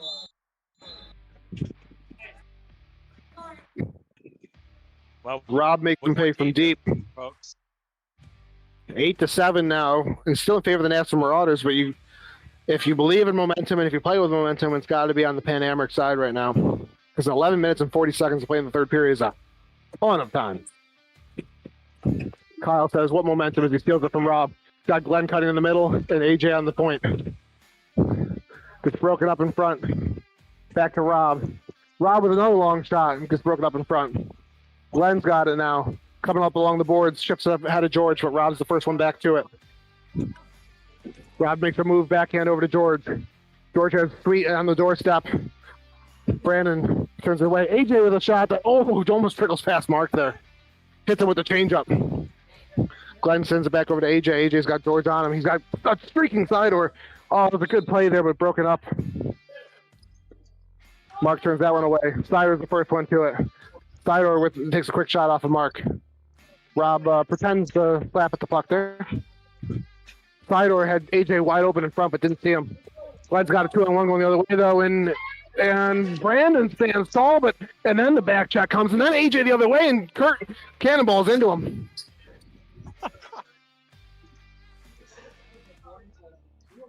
There are some highlight reel saves here by Brandon and Mark in this game. AJ returns the favor the other way on Kurt, and Glenn with another goal. Glenn is having a career game. Stat keeper, how many points does Glenn have right now? 4? 4 points, and that's his hat trick right there. 3 goals, 1 assist for Glenn with still 10 minutes to play, and he's ready to take the face off. The Fridmans are going nuts up here, by the way. Lasagna wins the face-off. Glenn tried to give him some grief. Lasagna back to Brendan. Brendan with a long shot attempt. Brandon turns it aside. Lasagna with a second chance. Just goes wide. Kurt with the third chance. Goes wide as well, I think. AJ tries to clear it from the zone, but Lasagna was the first one there for it. Brendan in the corner. Brendan sends it on the back of the net. AJ with the puck now. He pretends to shoot it, and now he gets into the corner with Lasagna waiting for it. Lasagna with the puck, Glenn on him. He gets it up to Brendan. Brendan settles it. AJ's closing the distance slowly, but he makes the block. Brendan trying to make a move, and he does pass. Nice pass there to Kurt, but stick tied up in front. Sidor gets over to Glenn. Let's see if Glenn can strike again. Yeah, good stick placement there by Glenn as he's just able to kind of disrupt the dink and dunk play that was happening. Glenn reminds everyone that he also is number 2 in blocks as he blocks that one. Lasagna with the puck behind the net. Leduc is peeking at it. And a long shot that goes just a little bit high and plays off the back of the net, the back of the stage net. Stidor runs into a Kurt. Then he runs into a Lasagna. Lasagna gets ahead to Kurt. Kurt's got one with him. He takes a shot though. Brandon turns it aside. Brendan tries to center, but nobody there. Brendan's got Kurt now going center. Tries to get it to him, but Leduc breaks it up. Then Glenn finishes. Leduc over to the side, but Snyder gave Mark enough time to get over into position. Lasagna plays off the wall into Kurt's stick. Kurt goes around the net, tries a wraparound attempt, but goes a little wide. Sweet sends it into the corner where Leduc will lose it to win it, lose it, win it, lose it, lose it to Brendan. It felt like a Bop It toy there. Kurt with the puck now. Tips it along the boards to Sweet. Too hot to handle. Sweet's got Glenn on. Glenn with the steal. Gets the pass over to Leduc. Leduc all alone. Makes a move, and Mark with a big save. Turns over to Venero, who has some choice words about his ability to handle that puck. Venero with a long shot goes off of somebody's helmet, but not Mark, though. Kurt takes the change.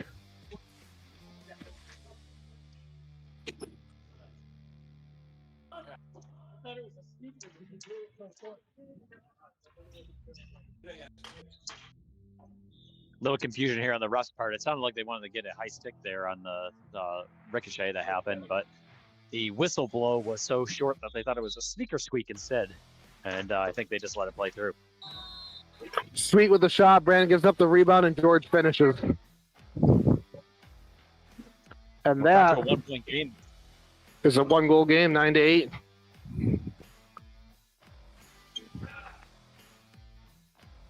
If I'm Napster, I'm looking for a quick response here. Keep that feeling going. Keep your heads high. This is the line to do it. Another player to keep an eye on for the rest of this game is George. George has 5 points with 4 goals. So I think if there's anybody coming for a clutch goal at the end of this game, it's going to be him. The Duke tries to pick Sweet's pocket. Sweet keeps possession. Sticks get tied up there. Leduc somehow finds Kyle, and Kyle takes a shot that Mark turns away. Leduc and Sweet exchanging some pleasantries. Venero sends it off of Mark. Leduc with it now. Sweet back on him. Leduc's trying to make some space. He passes over to Kyle. Kyle with the one time goes high and wide. Venero with it now. He's got a little bit of space from Rob. He takes a shot that goes off the blocker of Mark. And Rob the other way. Bouncing puck in front of Mark. They're just playing ping pong right now. Oh no! From Brandon, did it go in? No goal. That's no that goal. Was almost disastrous. That Brandon was right between his feet. Yeah, he held that with his heels. Nice pass from Tom over to Kyle. Kyle tries the backhand attempt, but Mark turns it away. Kyle now tries to center it, but nobody's home. And George is breaking that up. AJ cutting through the middle. Rob's on him. Now they got some hugging, some loving. Kyle with the shot that goes off of George's stick. Sweet bats it down, but AJ tries to get it. It's not a hand pass because AJ touched it in between there, I think. Brandon covers it up. Sweet almost had that. The puck just bounced up and his stick went right underneath the puck, but he was there to clean that up. That's the recipe that the Amherst have been using this third period is rebounds and cleanup. Glenn chips it along the wall, but Rob is there for it. AJ closes the gap. Rob passes up to Sweet. Sweet in the corner, Glenn on him. Tom's on George out in front, but George is drifting on him. Tom still breaks up the pass. AJ going the other way, makes a move. Shot! Oh, and Sweet just breaks that one up. I thought that was going to be a goal by AJ. I thought that the whole way.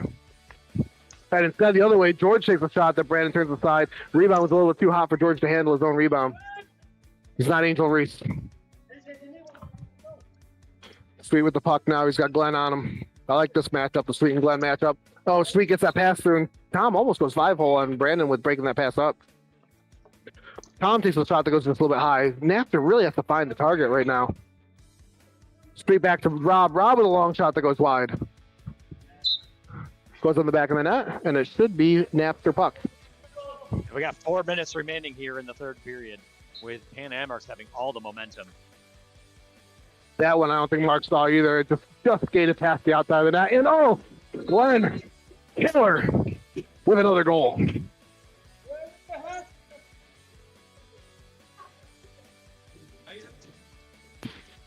If you told me before this game that we would be watching Glenn and George at like 5 points apiece, I don't think I would have believed you. Yeah, absolutely. And you just love to see those more role players on teams having these stellar nights. It just goes to show that, anyone can score from anywhere in this league and just have to have things aligned. I don't know if anyone can. I can't score from those places that Glenn scored from, but that's okay. I'm a 7th rounder for a reason. Looking at me, making it about me again. Kurt with the long shot that goes wide. Amherst are playing a little bit frantic right now, trying to get something going with a little less than 3 minutes to play in the third period. Kurt sends it off of Glenn. Glenn picks a pass. Kurt, he's got Sider cutting in the front, but Sweet, oh my goodness, what a pass by Glenn. Somehow he got it over Lasagna's stick, and Sider gets turned away by Mark. Glenn is feeling it right now. And look at Leduc just hanging out way in the back, playing D, and just ready to rip them. But he's making sure that Pan Amherst don't get these 2 goals here in the last 2 minutes. And as you say that, he gloves that one down, comes the other way, and shoots it on Mark. Mark saves it, though. Good position by Mark. Lasagna going the other way, trying to make them pay. He's got Brendan streaking on the far side. He finds him. But goes a little bit out of Brendan's control, and now he gets welcomed by Sidor. Brendan tries to center it up in front. He does, but Brandon eats it up. Yeah, just a funky ricochet there, and Brandon able to cradle that between his left leg pad and his stick as we have a timeout on Pan Amherst's part. Going into this timeout, I know we've been talking about Glenn having a stellar game. Glenn's stat line right now is 5 points with 4 goals, and he's at 6 blocks right now. He's all over the stat line right now. He's definitely, if not the first star, he's definitely one of the top 3 stars of this game. Is he leading the team in goals right now? How many does Leduc have? 3? Yeah, he's leading the team. Leduc's got 3, and Tom and Kyle both have 2. Yeah, I mean, 2 goals was nothing, though. Not with 2 minutes and 2 seconds to play. This game is far from over, but Napster is playing really, really well. You know, Brandon's standing on his head. You got to give Brandon a ton of credit for keeping them in it right now. But holy cow, like, everyone is contributing on Dark Blue right now. This game, the momentum shifts that have happened in this game have been every 2 minutes. It feels like the tides turn in the opposite favor. As this is just, I don't know how any game's going to beat this one for game of the night. This has just been stellar. I mean, I don't want to toot my own horn, but on the podcast, all 3 of us did call this our game of the night. Well, it makes up for you going 2-2. Makes up for you going 2-2 on Hockey Guys on Highways with hot takes. Yeah, you too. You should have. You know, even if you'd gone opposite, we still would have been 2-2, huh? Not bad. Not bad. 500. I'll take it. Glenn with the puck over to Kyle. Kyle with the backhand attempt. Oh, it just goes off on Mark and almost finds his way home. Sweet's got some time. He takes a long shot that Kyle blocks. Mark covers it up. Sweet's going to look to maybe take a quick shot here. He does. Kyle blocks it again. Kyle says, I can block too, guys. I swear. Brandon turns it aside. Lasagna with the puck now. He's got Glenn on him. Really tight defense here by Napster. Leduc is watching George drift on him, and he's losing him a little bit, but he makes the right play. Kyle tries to get out of here. Yes. Also, what was that, Brian? Dan Amherst's got to give Steve an outlet there, making him do it all on his own there with very little time left on the clock. You got to keep moving and rotating. You know I love a good rotation. Leduc with the puck, Lasagna on him. Lasagna's trying to pick his pocket, but Leduc's pulls the second one, maybe? No, he makes the move. Passes over to Kyle. Kyle's got all day, and he finds the back of the net. Uncharacteristic there for Mark. Kind of a weird puck. It was on its side as it got shot. I don't know if it fluttered a little. I mean, it went right along the ground, but it was kind of like a weird sideways puck all along the ground. Hey, credit to Kyle here, who's having an awesome game in his own right, but good patience there to kill some clock and just wait out Mark on it. Yeah, I was actually going to say that he should have taken more time with it, but it shows you what I know. Kurt with the puck. He's got Rob on one side, Brendan in the middle. Kurt takes a slap shot attempt that Leduc blocks. Brendan tries to get over to Rob. He does. Rob sends it back over the point. Leduc tries to steal it. Bouncing puck out in front. Kyle bats it out of the way. Leduc's with him. But Kurt steals it, goes the other way. He's got Rob out in front. A stick goes flying. We've got men on fire. Sticks flying. I don't know what's happening.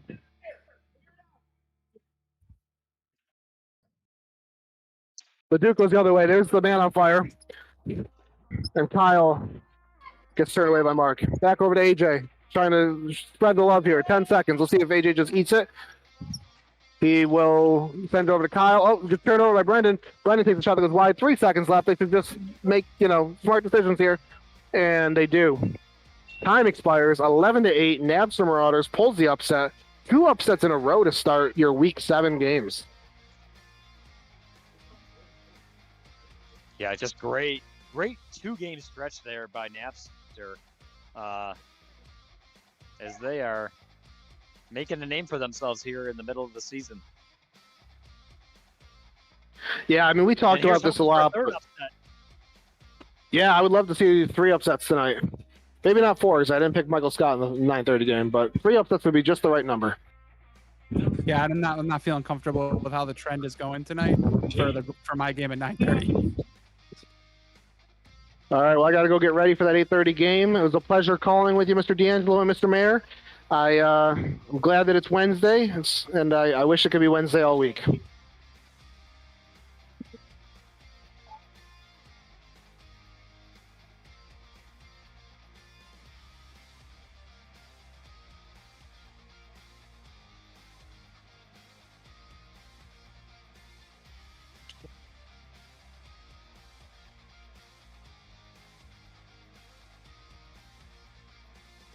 40, 48, 48, 50, 30.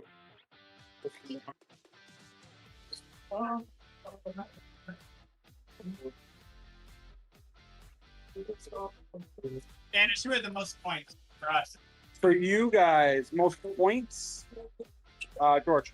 George? Yeah, 5 points. Yep.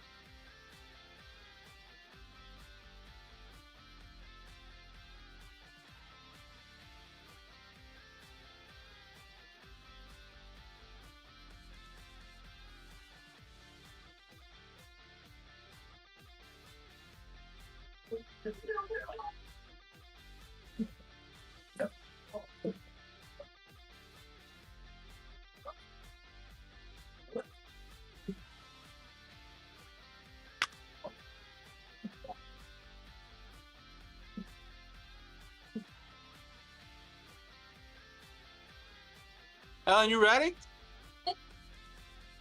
Are you gonna do scorebug? Are you cool with doing scorebug? Okay. I'm always going down there. Where are you gonna be? You have any idea how to do this? Just phone running the Probably.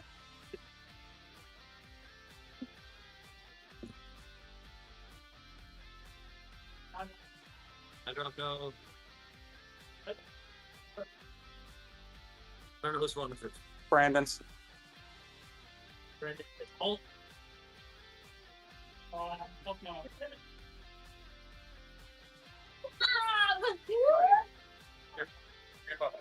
Good.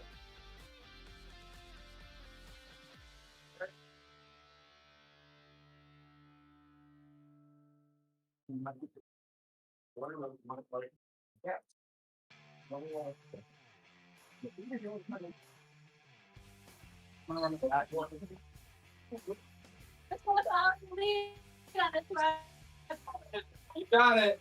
Wherever you feel like a good point to talk, go ahead and throw in comments. Okay.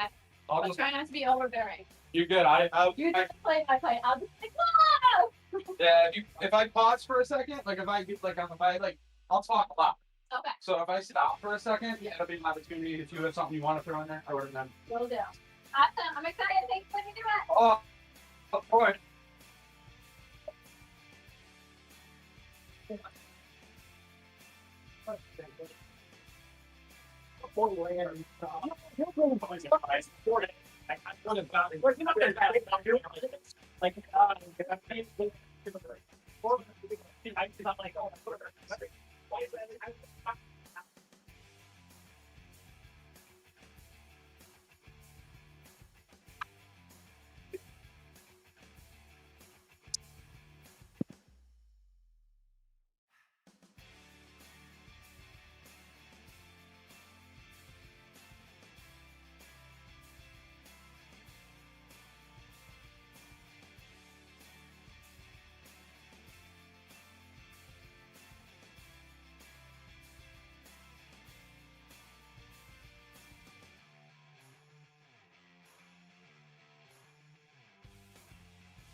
and welcome to the Pontiac Firebirds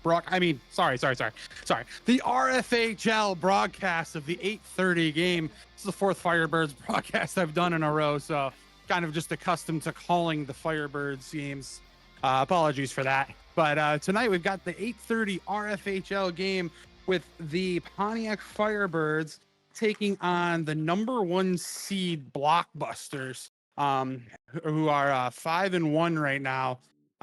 So far tonight, we've seen a lot of upsets.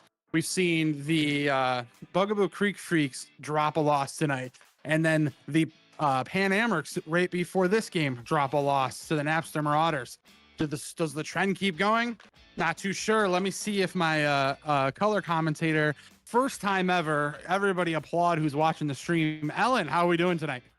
Yay! I'm so excited. Can you hear me clearly? Am I good? Oh, I can hear you loud and clear. Awesome. I'm very, very excited. Yeah, I just did the pod this week with the Bob and Al, and there was an opening for the broadcast, and I was like, why not give it a try? I've always wanted to do it. So thank you for letting me jump on with you, and it's going to be a great game tonight. I'm very excited.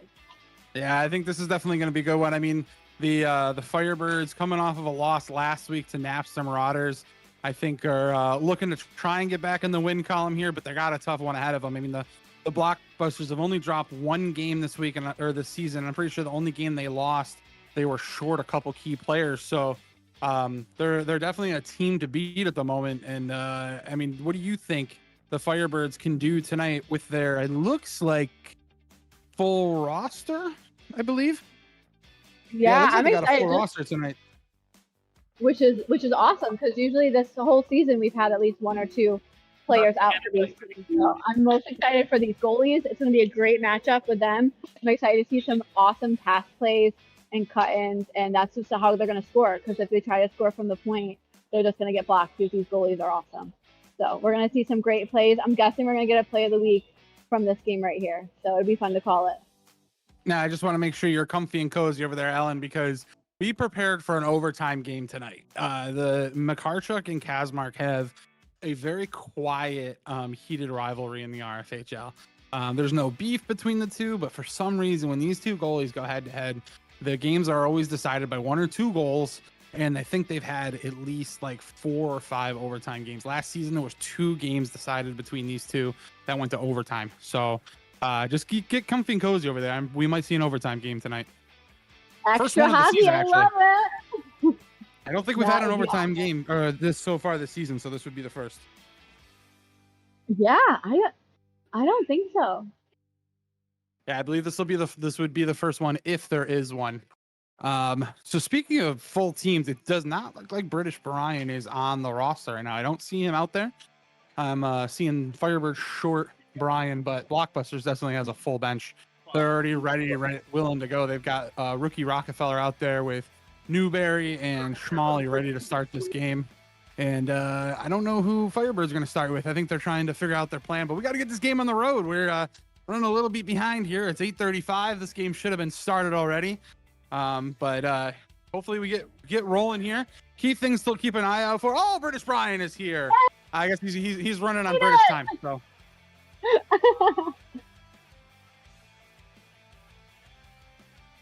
We don't have too many milestones to look out for tonight, unfortunately, but big milestones that we can look out for is K-Flow is 1 block away from having his 100th career RFHL block.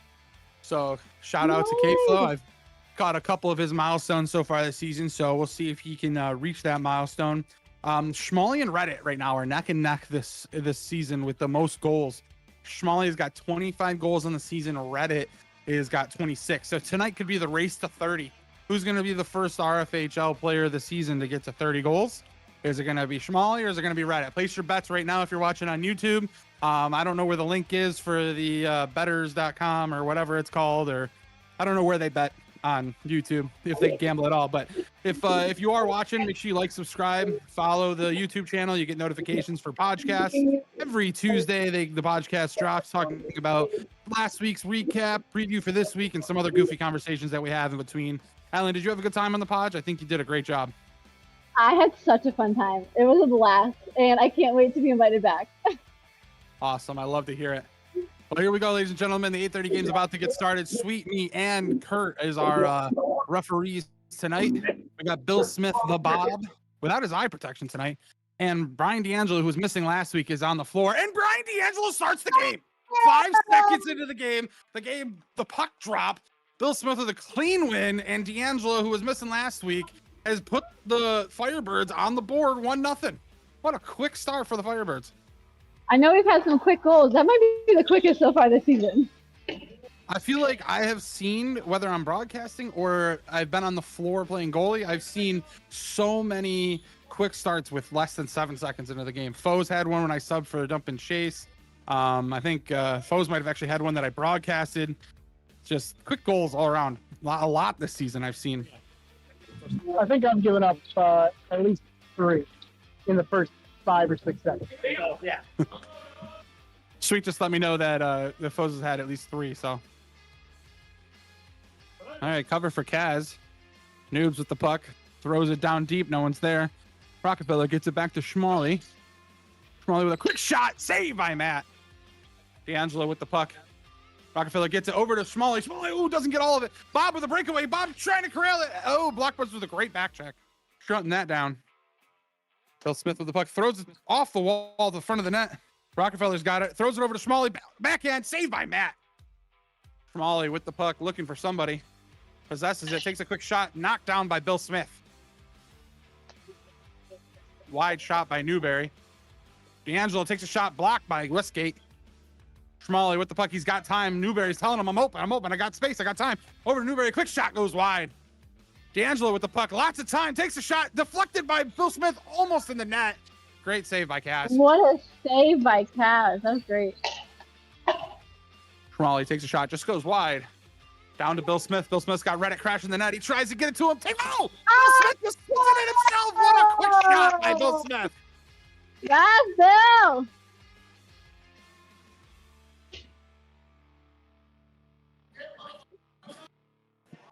I like how we're getting color commentary and cheering section by Ellen here.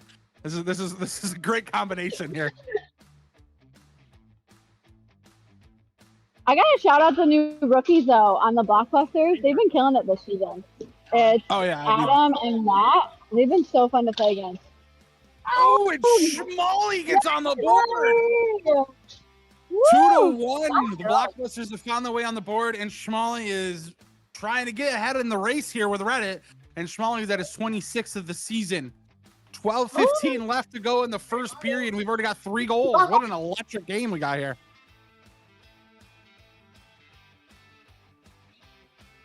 Fish with the puck. Fractured by Reddit. Reddit's all over. I'm going to back up so I don't get a stick in the face here. British Brian and Westgate battling. Sweet's there. Westgate trying to get through. Fish gets it up to Westgate. Westgate's got the puck. They just can't keep Sweet alone. They just keep chasing him with the puck. K-Flow with it. Dalton to the front of the net. Reddit with the puck. Takes a quick shot. Just goes wide. Dalton with the puck. Lots of time. Loses control of it. Right to Reddit. Over the net. British Brian's got it. Throws it to the front. No one's there. Westgate with the puck. Trying to find somebody. Throws it down deep to Fish and Chips. Reddit just chasing him down. K-Flow with the puck. Trying to possess it. Dalton to put some pressure on. Oh, K-Flow with a nifty hands. Oh, again. Oh, my God. K-Flow. He had the hands, but then he just ran out of gas. You can see him. He starts huffing and puffing. He was running on fumes there, and now he's going for a change. Great hands by K-Flow. You don't see that very often. Yeah, Sweet says ever. D'Angelo with a shot saved by Kaz. Fish with the puck. Shot right in the chest of Matt. Rockefeller to clean it up. Woo, nice save. British Brian, blind pass over to Reddit. Reddit with a shot saved by Kazmark. Fish with the puck. Sees Rockefeller. Nice save by Matt. Bill Smith takes it around. Oh, Rockefeller says, I'm going to follow you around. Takes the puck from him. Now he's chasing the puck. Rockefeller tries to wrap around. He scores! What an effort by Rockefeller. Chasing Bill Smith around the net. Forcing the turnover. Running back behind the net. Matt's getting dizzy. And Rockefeller buries what I would say is his 6th goal of the season. I'm not sure if you caught it, but it did deflect off of Bill's foot. Did not see that from this angle, so thank you, Brandon. I feel like somebody's cleaning their nails over here. I get like a whiff of acetone coming through this this doorway over here. It's intoxicating. All right, dumped down by Fish and Chips. Bill Smith with the puck. Right at the pressure. Fish again. Fish, great move around the corner here. Noobs with the puck. Fish calls for it back. Noobs passes it back. Fish back up the wall, up to Bill Smith, over to Reddit. Now Fish has the puck. Watch out, Sweet. The puck's going to come flying here any second. Jump on in if you need to. Oh, Rockefeller again with a nice turnover. Bill Smith with the puck.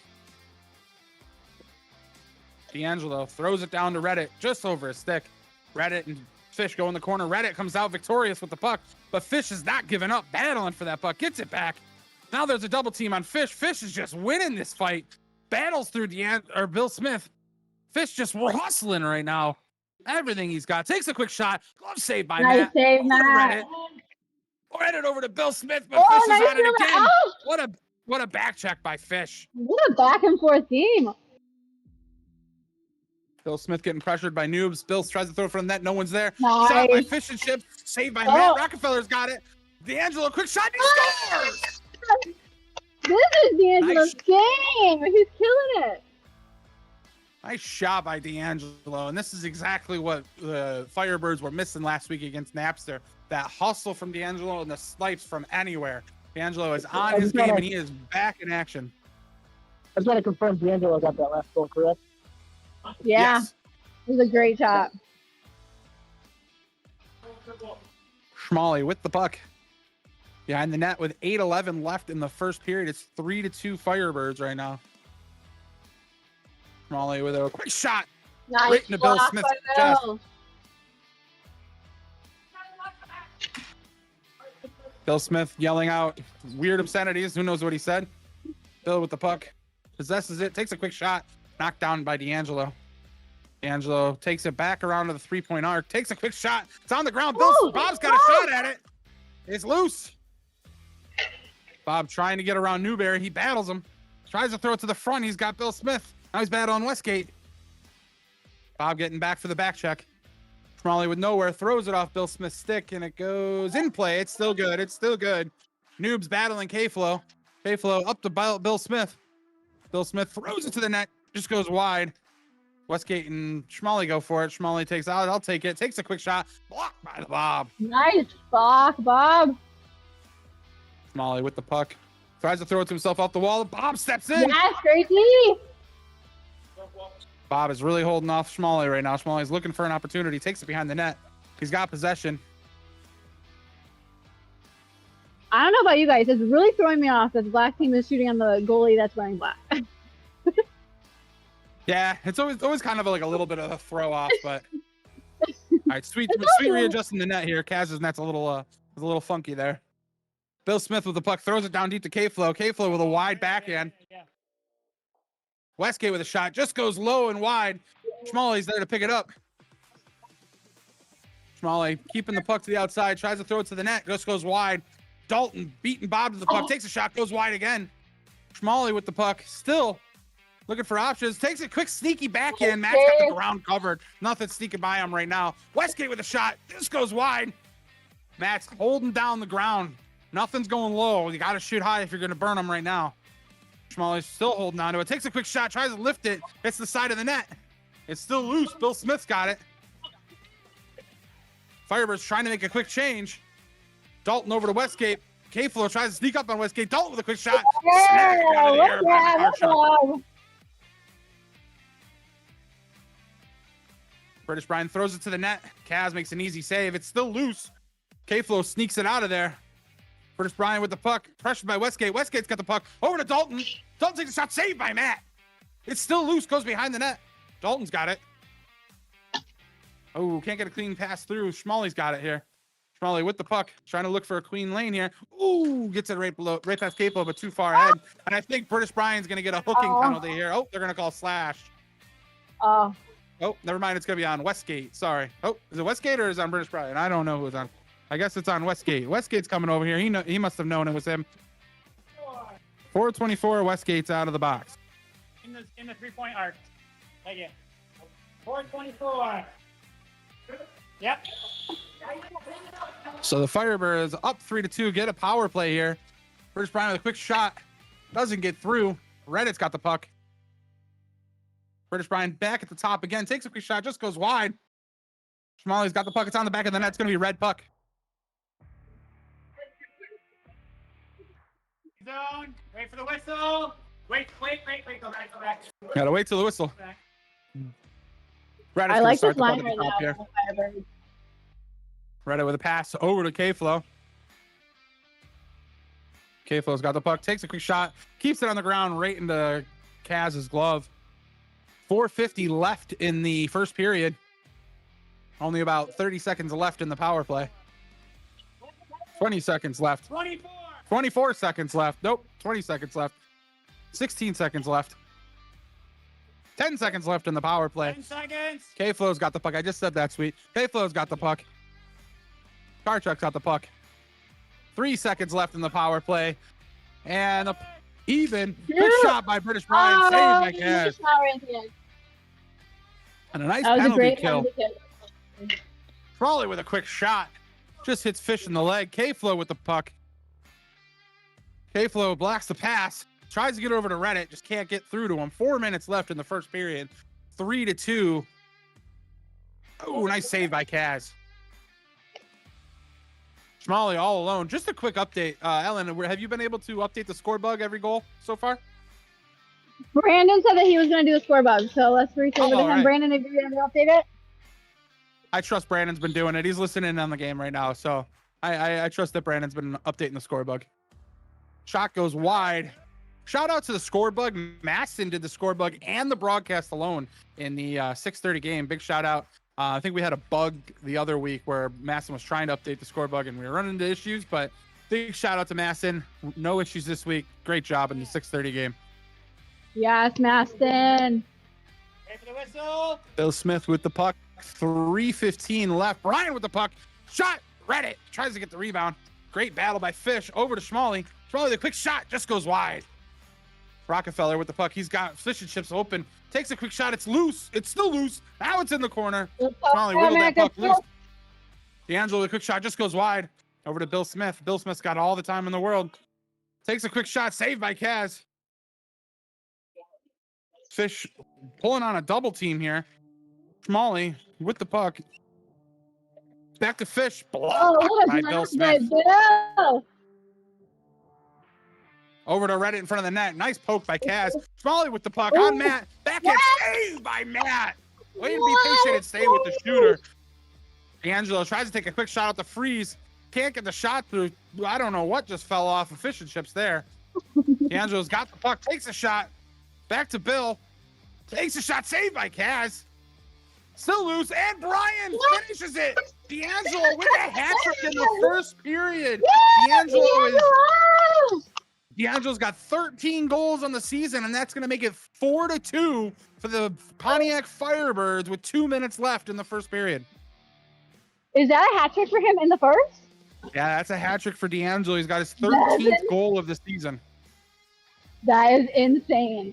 I love that. He is vibing so much tonight, and I'm excited to see the rest of this team with him. Not to take anything away from the Napster Marauders last week with how well they played and how well they played the last two games, but I think that's a huge asset that killed the Firebirds last week, not having Brian D'Angelo here. And I mean, it's showing this week. He's already got 3 goals on the period. For sure. It's crazy what. Ooh.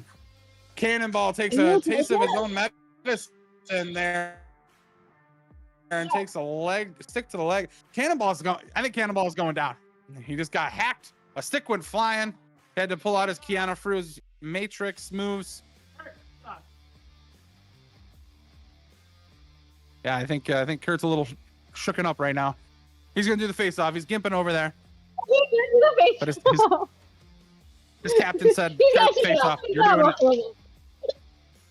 Captain's rules. Bill Smith with the puck. Dumps it down low. Reddit with the puck. Dalton beating Reddit to the puck. Nice save by Kaz. Ooh. Reddit stepped on Newberry's stick, and we're going to have a trip here for Newberry with 57 seconds left in the first period.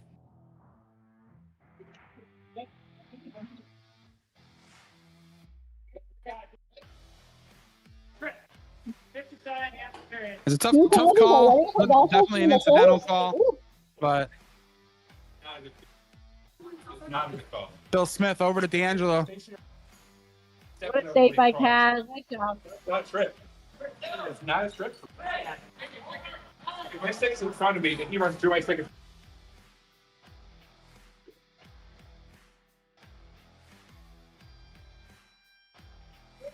Step on six, right? Bill Smith with the puck.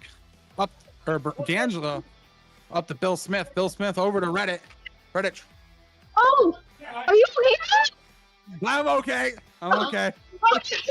I see Sweet stepped out of the way and let me take it.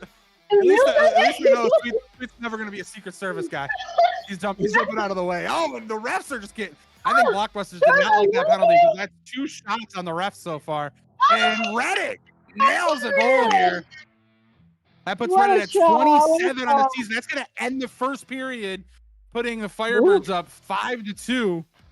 What an electric first period. Now Reddit is 27 on the season. He's 3 goals away from hitting 30. Him and Schmalley still in the race here. Wow, what a period. That was electric, Alan. Yeah, that is definitely how I thought this game was going to start. And I hope it continues this way, maybe with a little less penalties, but it's going to be a battle for sure. Yeah, I mean, the penalties don't seem to be out of aggression. I think the penalties seem to be kind of incidental. Westgate's penalties seem to be just kind of trying to play the puck, but he's got a little bit of stick choppy there.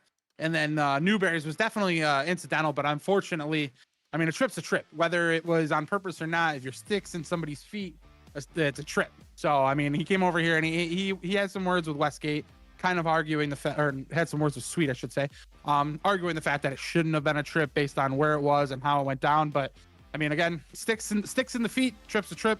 We had a talk last game with Bob and D'Angelo about incidental penalties, and if it's on purpose or not, it's still a penalty. You got to control your stick. Yeah. So it is what it is. But Ellen, what do you think Blockbuster got to do to kind of get their momentum back, the groove that they have to dominate and win games? They're down 3 goals right now. What do you think they got to do to kind of battle back and get control?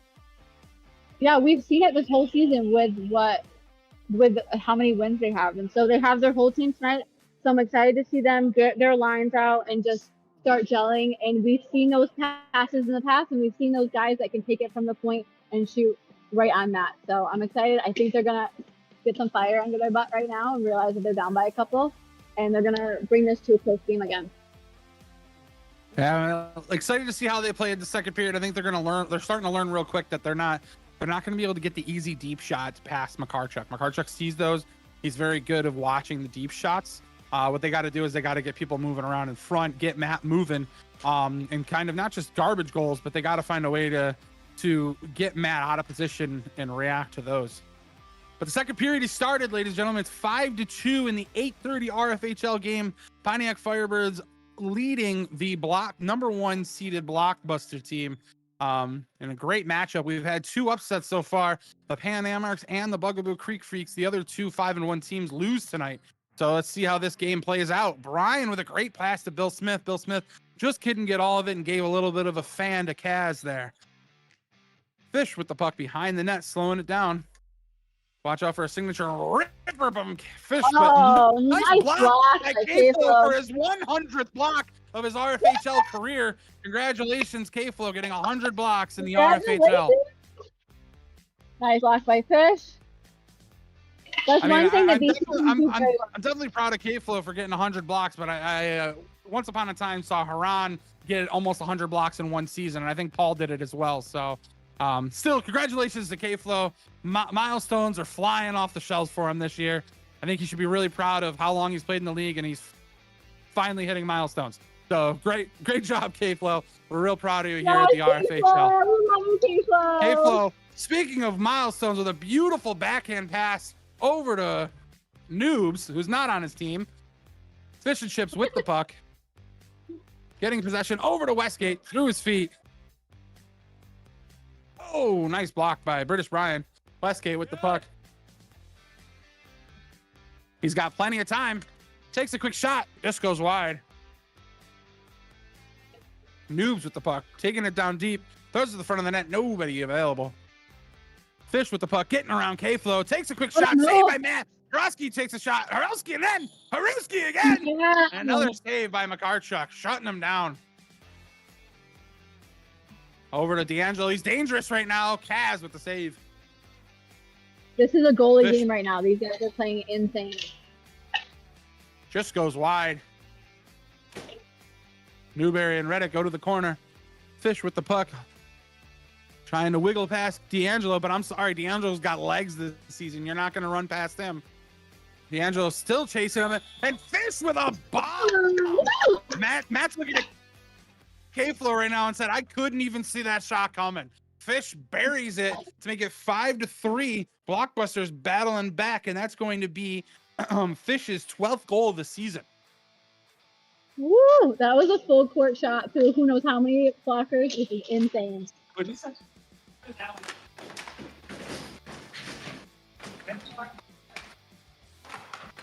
Got to hold on to the table here. Get a little heated. Schmalley with the puck in front of the net. Reddick leads the pass over to Rockefeller. Newberry gets the puck, throws it on net. Matt with a nice cover. Nice. D'Angelo runs it right out. Schmalley gets a nice stick on it. Schmalley with the puck. Still has possession. Reddick getting back to cover him. Schmalley has the puck, tries to maybe sneak a backhander in here. Reddick ticks it away. D'Angelo's got the puck deep in the corner. Newberry all over him. Newberry with time over to Rockefeller. Rockefeller shot. Great pass. He's right over in that. That's in the basket. Nobody saw that one. I don't know if the camera even caught that. Lots of sticks battling against behind the net. Noobs with the puck. Bob shadowing him over to Rockefeller. D'Angelo all over him. Quick shot by Noobs. Knocked out by Matt. It's loose. Great shot. Over to Bob. Bob with a shot. Ooh, glove save by Kaz. Good shot by Kaz. Dalton battling with Bob. Bounces off the wall. D'Angelo, the quick shot. A little high on the shot there. D'Angelo owns it. He understands. Black puck here. Schmalley with the we're gonna take it off the freeze here. Wait on the whistle. And there's the whistle. Schmalley knows he's not gonna shoot through Bob. Tries to burn him. Bob stays with him. Bob all over Schmalley right now. Bob Schmalley with a backhand. Matt with a save. Or cover, I should say. Bill Smith with the puck. 10:30 left in the second period. Rockefeller shot just goes wide.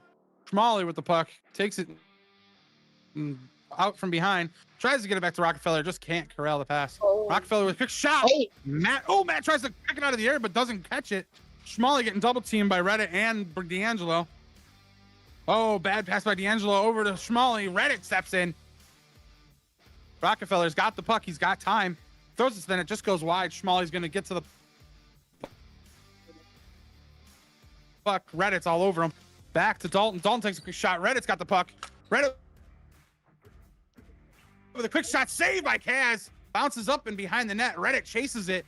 Puts the pressure on Dalton. Schmalley's got the puck. Bill Smith watching him. And lets out his original "It's Just Me" credit line by Bill Smith. Schmalley's got Fish wide open at the point, but just can't. He gets it to him. Fish with a shot, and he snipes it high. Fish is hyped on that one. What a play. Gets the puck deep to Fish and Chips, and Fish lets out his ripper of a shot for his 13th of the season. It's 5-4 Blockbusters.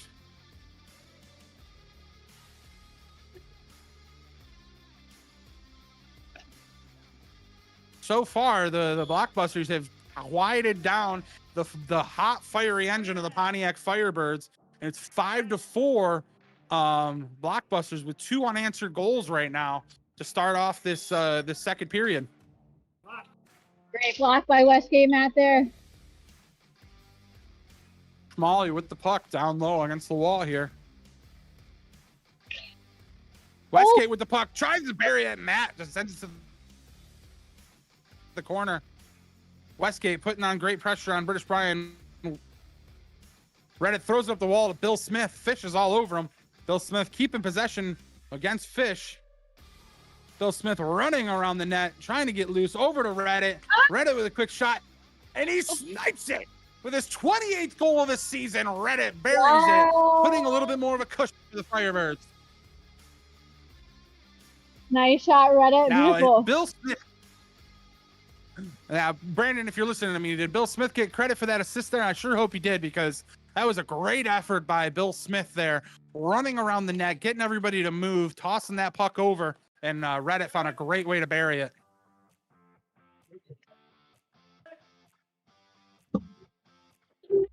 Bill Smith did in fact get credit for an assist on that catch. Awesome. Thank you for the confirmation there, Brandon. Schmally getting pressured by K-Flow. Doesn't really like where K-Flow's hands are. Kind of slows down for a second, puts his hands in the air.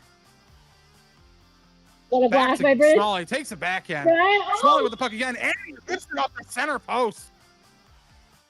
Schmally just kind of getting manhandled by the Pontiac Firebirds down low, and I do not think he was happy about that. He just was kind of getting a little bit frustrated. Just kept trying to whack the puck at the net. Finally got loose for a second there, and Matt trying to trace the puck while low on the ground gets sniped by Schmally. And Schmally back in the race with Reddit here. Now hit his 27th goal of the season. That's insane. Blocked Newberry. K-Flow with a shot. Keeps it low. British Brian. Newberry with a quick shot. Just goes wide. Bill Smith's got the puck. Newberry to apply some pressure here. If anybody's watching this game, you can see Sweet in the corner really getting down and groovy to this song. And now I called him out and he stopped. Covered by Cash.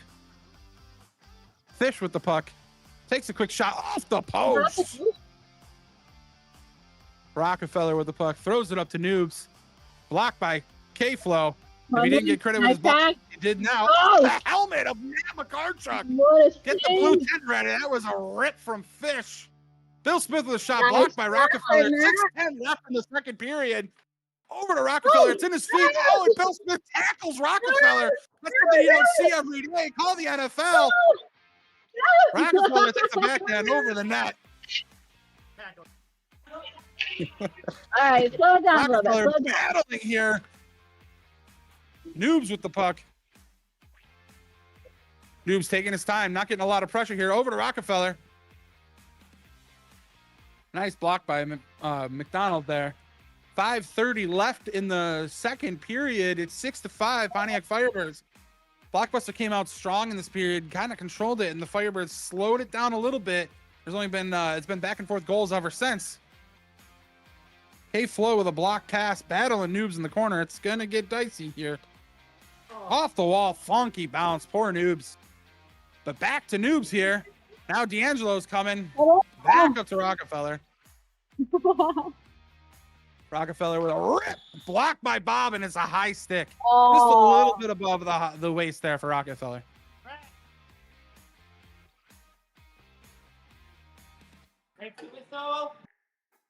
What a block by Bob. Because some of those shots, everybody else would run away. And Bob's like, no, I'll block it. Bob with the puck getting pressured by Dalton. Reddit chasing it down in the corner here. Getting pressured by Noobs here. Reddit taking his time. Throws it down deep. Hits Kurt in the corner. Noobs pressuring Reddit. Reddit put the pressure on Noobs. Sweet getting in the way. Reddit battling Noobs again. A great stick battle here. No dirty plays here. No over physicality. Good stick and stick play. Goes in the corner. Dalton to chase it down. Oh, Reddit tried to knock that down. Schmally's back on the board. Bob's got it. Over to Reddit. Reddit tries to corral. Over to Bob. What a nice play, but Bob just couldn't. Bob did the right thing by keeping his stick down. D'Angelo deep. Takes a quick shot off the glove of Cash. What a save. Reddit with the puck.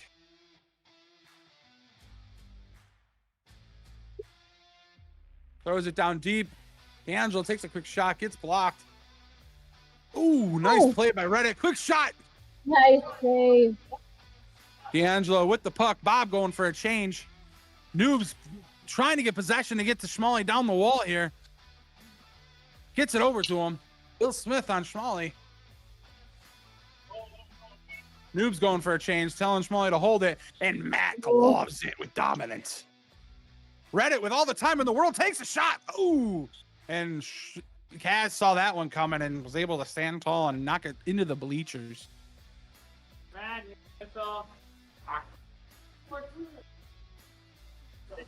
British Brian over to D'Angelo. D'Angelo, quick shot. Fish was ready for that. Westgate trying to get it up front. Schmalley's got the puck. Schmalley throwing it down to Westgate. Westgate with a quick shot. Saved by Matt. Goes in the corner. Bill Smith battling him. Fish is all over him. It gets knocked back into the corner again. Fish has got the puck. Tries to wrap it around, but no luck. Bill Smith knocks it down deep. Over to Schmalley. Schmalley with a quick shot. Gets knocked down into the wall. Fish with the puck. Throws it to the front of the net. Knocked down by Brian. Fish still possessing the puck. Fish and British Brian going neck and neck here. Great battles. Bill Smith took a little whack to the hand there. He's all right, though. Schmalley with the puck. Schmalley just leaning in, takes a quick shot. Nice kick saved by Matt. Over to, Fish and Chips tries to throw it over to Schmalley.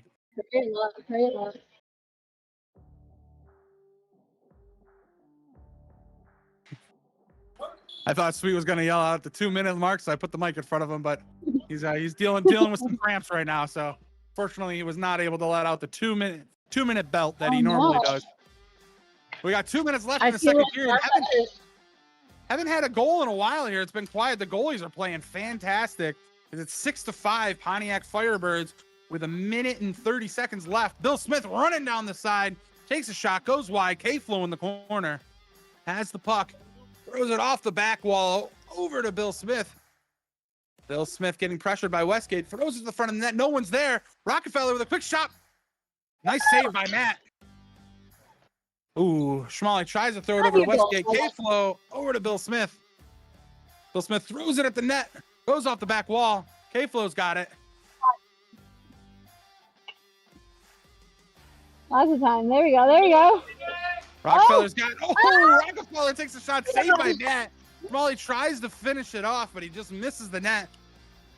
Nice save by Matt. Schmalley is trying to sneak in those backhanders. Westgate tries to bring it out for a wrap around, and somehow lifts it up over Matt's blocker. And it's a 6-6 game. Westgate was feeling himself after that one. Put in a great effort behind the net. Goes around and lifts it up. 30 seconds left. It's 6-6 in this beautiful heated matchup. Nice save by Kaz. 25 seconds left. Schmalley with the puck. Takes a quick shot. Schmalley still with the puck. 15 seconds left. Schmalley takes a quick wrist shot. Doesn't get anywhere. Rockefeller with it. 10 seconds. Rockefeller throws it to the front of the net. Can't get through. 2. Takes a quick shot. I think they're gonna count that. Sweet's kind of pointing at the net, shaking his head. Yes, so it was right at the buzzer. It was 2-1. 1 second left as Schmalley let that go, and I think it's gonna give them a 7-6 lead going into the third period. That's gonna be talked about. I think there's gonna be some chitter chatter on the benches. Or somebody's gonna be trying to talk to Sweet, saying, "Hey, I don't think that was a goal," but I mean, the rest made the call, and the call is what it is. So, I mean, what a period for the Blockbusters, who went into the second period down 5-2. Really started off with 2 unanswered goals. Really held some control over that game. The Firebirds found a way to get back in the game, made it 6-4. But with 3 unanswered goals, the Blockbusters, the number 1 team in the NHL or the RFHL right now, are up 7-6 going into the third. Is that what you thought was going to happen in the second period there, Ellen? Oh, I knew they were going to come back. I thought they were just going to tie it up, but that last second goal by Jake, oh my gosh, that's the play of the game right now. That was awesome. But yeah, you could tell at the end of the first that they were ready. They were like, no, we want this period to go longer. Like, we need to get those goals. And you could see that they are now mixing it up where they're doing some pass plays and trying to get cut into the middle of the net and shoot, but they're also like Fish. He had a couple that were down on his net and he shot it past those blockers. And you got to do that 50-50 chance. And if they block it, then you get that rebound and try to shoot that in. So I'm excited to see them mixing up their play and keeping the Firebirds on their toes, because that's how they're going to get Matt off balance, and that's how they're going to get some of those great players on red off balance too. Great. Awesome feedback there, Ellen. I'm excited to see how this third period is going to play out. We got the race to 30 goals right now, where Jake Schmalley and Reddit both have 28 goals. So either one of them just need to score 2 goals to take that #1 spot of the goal leaders of the RFHL. And then on top of that, be the first players of this season at the 30 goal mark. Last week, I got to see Reddit hit that 25 mark. Now we're on the hot case to see who's going to get to 30 going into this third period. Right now, it looks like Reddit, British Brian, and Brian D'Angelo are going to start for the Firebirds. Fish and Chips, Rockefeller, and Dalton starting for the Blockbusters. Sweet's kind of taking a brief moment of healing. So it looks like we're going to have Kurt being the only ref on the floor at the moment. Sweet kind of going into his game, nursing an injury, re-injured a little bit going into that game, and now he's hurting right now. But to start off the third period, we got a tie game. British Brian with a nice cleanup from D'Angelo makes it 7-7. Again, Firestorm, or not Firestorm. Wow, D'Angelo's gonna like that I said that. But Firebirds coming out quick with the first goal of the period again. And Fish just like they started the first, they're starting the third.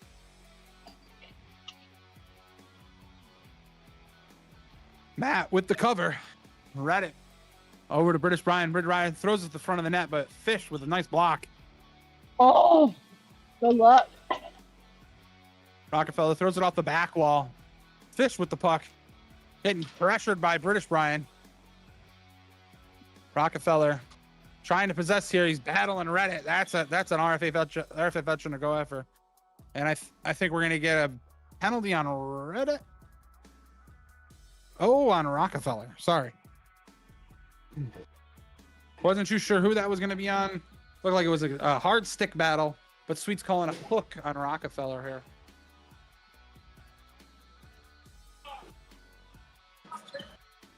All right, Reddit with the puck, throws it down low. Over to Reddit, takes a quick shot. D'Angelo, or British Brian throws it over to Reddit.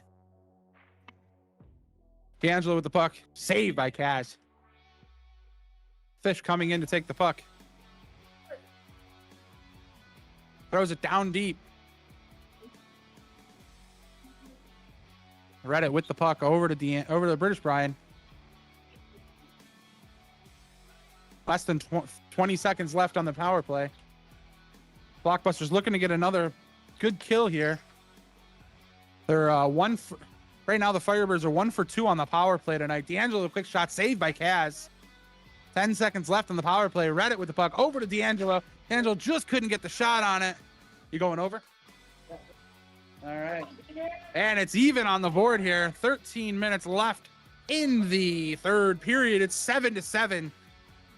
Reddit over to D'Angelo. Looked like he was going to rip it. D'Angelo with a shot. Nice save by Kaz off the backboard. That was a great penalty kill by Blockbuster. I was nervous once they got another penalty. I was like, this is how the Firebirds are going to get up again. And no, they killed it. That was great. Yeah, I'm a little, for me personally, a little nervous to watch for Blockbusters for us this game. They've taken 3 penalties. 2 of the penalties they definitely did not agree with.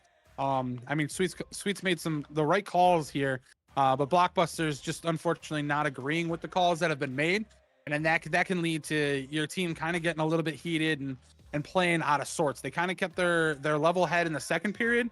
Hopefully they don't lose that focus for the rest of this period and pay the cost for it. High stick by Reddit. Plays dead. I think I'm Reddit. Black puck. Wait for the whistle. Newberry with the puck. Takes a quick shot. Saved by Matt. Oh, beautiful save by Matt. Nobody in front of him. Reddit takes a shot over the net. Bill Smith has some time. Takes a quick shot. And he snipes it over the blocker side of Kaz. Getting an 8-7. Woo! What a shot by Bill. Bill Smith taking over, and I think that's going to be his 10th goal of the season, 2nd of the game. The captain puts it on his shoulders and puts the Firebirds up 8-7. There are only a few spaces that you can shoot on Kaz that will actually go in. Bill somehow spotted that from half court. Newberry coming off strong off the faceoff with 3 quick shots on McCarchuck. McCarchuck stopping them all like a brick wall. Oh! A-Flow throwing it to the front of the net. Bob just couldn't get a stick on it. Bob throws it to the front of the net. Westgate shuts it down. Over to Schmalley. Schmalley's got the puck. He tries to get it over to Matt. K-Flow slows him down, and so does Bill Smith. Westgate's got the puck. Throws it up to Schmalley. K-Flow just holding still. Not really doing anything. Not putting any body weight on Schmalley. He's just standing in his weight. Being a kind of a statue, per se. Westgate's got the puck. Tries to throw it up high, but Bob's all over him. Bob is a defensive core that you're just not going to get through. Schmalley Everyone with wants the to puck. play on Bob's team and not against him because of how much he does on defense. Love playing on a team with a great defensive play like Bob. When I was goalie again one time with Bob on my team, I loved it because the shots were blocked, pass lanes were closed. A great defensive player. He just Schmalley knows with what a to pass do. to him. Exactly. Schmalley trying to throw it to Noobs up high. Bob again with a great defensive play. Watching the lane. Schmalley takes a quick shot. Bounces off somebody. Goes in the corner. Schmalley again trying to get loose. Blocked by K-Flow. Puck is still loose. Oh, Still nice loose. save. Sounds like Kurt blew the whistle on that one. K-Flow with the puck. 9:50 left in the third period. Firebirds are up 8-7.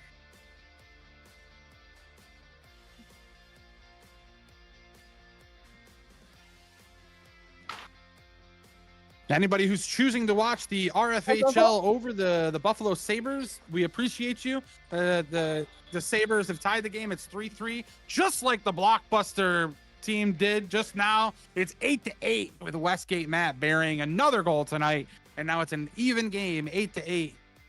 Blockbusters Beautiful and pass. Firebirds. I knew that was right in front. Couldn't have planned that any better. That was great. Well, now that it's been spoiled and there's no reason for me to worry about cursing it, I just wanted to mention that as part of our milestones going into this game, there's not too much of a milestone per se, but Matt McCarchuck leads the RFHL with the most shutout periods as of right now. I didn't want to say anything going into the game or during any of the periods, just in case of a curse. But now that he's allowed a goal, I can say those things and talk about it openly. Westgate real close to Matt, tries to jump to get out of the way, but he's very close in the crease. Reddit's got to try and get him out of there because Matt cannot see a thing. Schmalley over to Dalton. Dalton just can't corral it. Takes a quick shot. Reddit knocks it down. It's loose. Puck's still loose. It's kicked away into the corner. Bill Smith's got the puck. Over to Reddit. No one's on him. Reddit's got time, and he's got D'Angelo. Dalton, a nice block right there. Over to Bill Smith.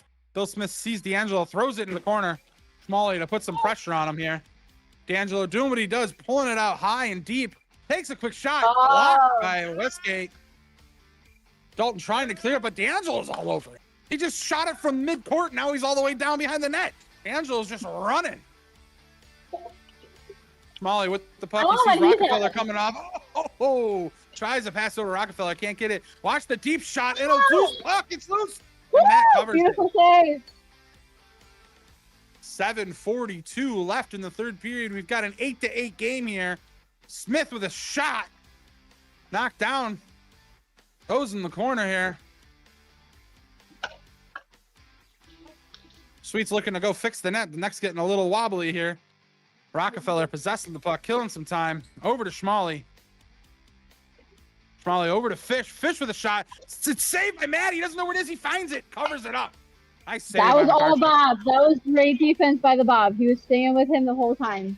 And that was right there. He had that rebound. Nice block by Schmalley and a great save by Matt. Stepping out of the crease. Pressuring Schmalley on that shot. Great save. Over to Rockefeller. Rockefeller with a shot. Knocked away by Bill Smith into the corner. I can't wait to see how many blocks these players have. Matt with a kick save. Brian with a block. The Blockbusters are just putting on a clinic right now, just firing on all cylinders.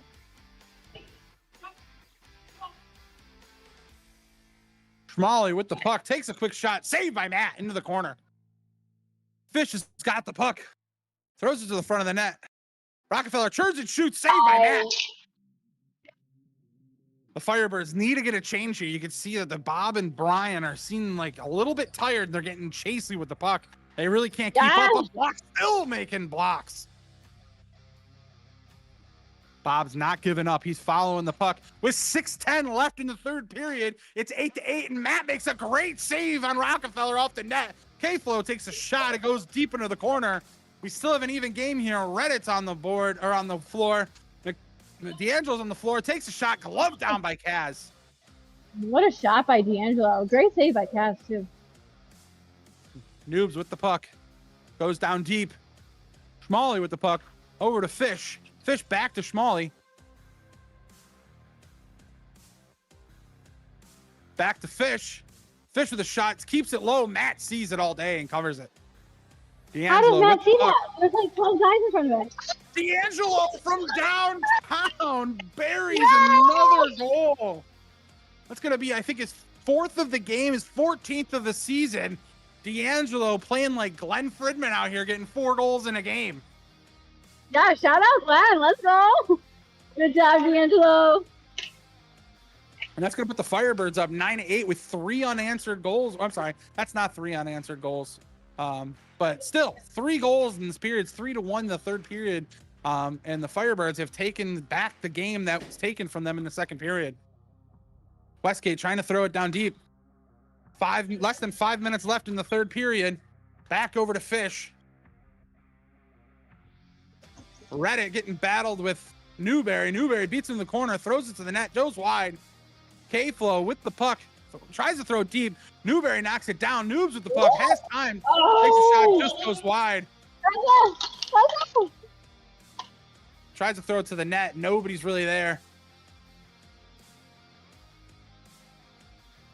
Fish and Chips, Rockefeller, and Schmally are all on the bench right now, which means they're getting some rest. It's going to be a very intense final 2 minutes. These guys are going to get a line change. I bet you they'll be back on the floor one more time to finish the third period, and it's going to be a very hot third period. K-Flow trying to throw it again. Noobs again, blocking K-Flow on the wall here. Tries to take a shot, just goes wide. He's trying to sneak it low on blocker's side on Makarchuk, but he can't get it low. Reddit said, wait for the whistle. Oh. Wait for the whistle. There's the whistle. Reddit takes a shot, knocked down. Reddit throws it up the wall. Bill Smith's got it. He's got Bob at the post. Throws it to the net. Just goes wide. Bob with the puck. Bob takes a shot. Saved by Kaz. 3.5 left in the third period here. 9-8 Firebirds. Bob battling. What a battle. What a battle. Rockefeller getting the puck. Just can't keep control of it. Oh. Back to Reddit.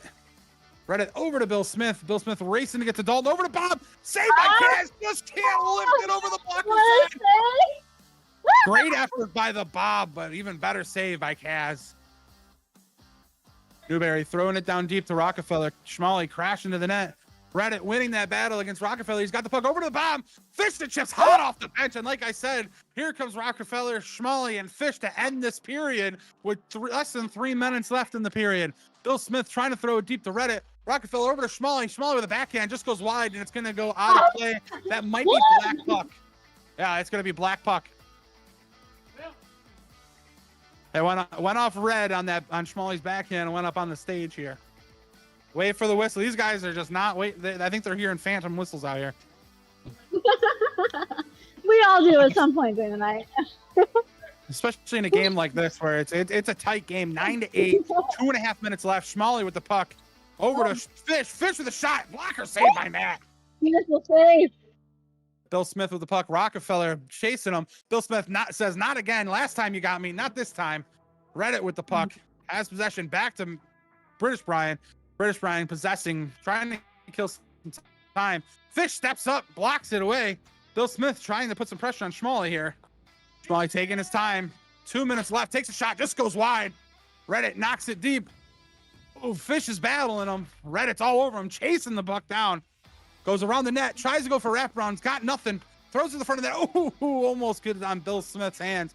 Less than 2 minutes left in this game. It's 9-8. Firebirds with the lead. British Brian, loses possession, but he's got it back. Trying to slow it down. He's got D'Angelo and Reddit. Tries to get a deep Rockefeller with interception. Shot just goes wide. I think he was trying to pass it to Schmalley. Reddit with the puck. Schmalley putting the pressure on him. British Brian, he's got D'Angelo across. If he gets it to him. Shot by D'Angelo, blocked by Fish and Chips. Fish battling D'Angelo, gets the puck, takes a shot. Schmalley tries to tip it down, just can't. Matt's got the puck. 1:15 left. Reddit's got the puck. Takes a quick shot, and he scores! We got 1:10 left in this game. It's 10-8. Reddit is 1 goal away from hitting 30 on the season with his 29th goal there. It's 10-8, 1:10 left, 2-goal game. It's the RFHL, ladies and gentlemen. Anything can happen in a minute. We've seen less goals scored in less time, or more goals scored in less time. So anything can happen here. We are on track for another 5-1 team being upset here. 1 minute left. D'Angelo strips Schmalley, takes a shot. Saved by Kaz. Oh! Rockefeller throws it to the net, and Westgate buries it for the hat trick. It's 10-9 with 53 seconds left. Like you said, anything can happen with even a few seconds left in the game, as we saw in the first couple periods. A timeout's been called. I think a timeout's been called by the Firebirds here. I mean, Alan, I told you. Did I not tell you? Buckle up. This might be extra hockey tonight. I'm so excited. This is the game of the night, and if we get overtime hockey, that just makes it that much better. How much time is left? 53? We've got 53 seconds left. 53 seconds left. The Firebirds, they just want to try and possess. They don't need to keep taking shots on net right now. And the Blockbusters, they just want to stick to the game that they've been doing in the last 5 minutes. They haven't found the back of the net as much as they wanted to this period, but they have been putting on a shooting clinic. I can't wait to see the stat line, because I believe between blocks and shots on net, you got to be close to like 20 to 30 shots on net this period. The shots have just been flying in right now.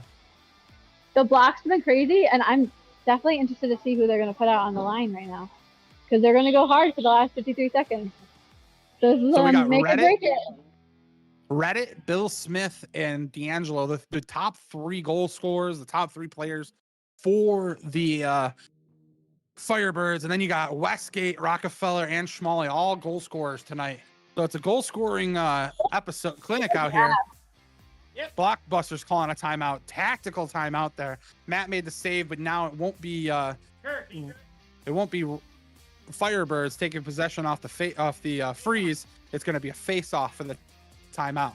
Anybody doesn't know RFHL rules, if there is a timeout, it's an automatic face-off. So it's very tactical. If your team, like the Blockbusters, you're down a goal, Red covers the puck, which would normally be a freeze. It would be Red's puck for the free shot, but you call a timeout, take that possession away from them. Now you get the face-off, and you have an opportunity to get yourself back in this game. And I mean, if I were the Firebirds, I mean, you don't need goals.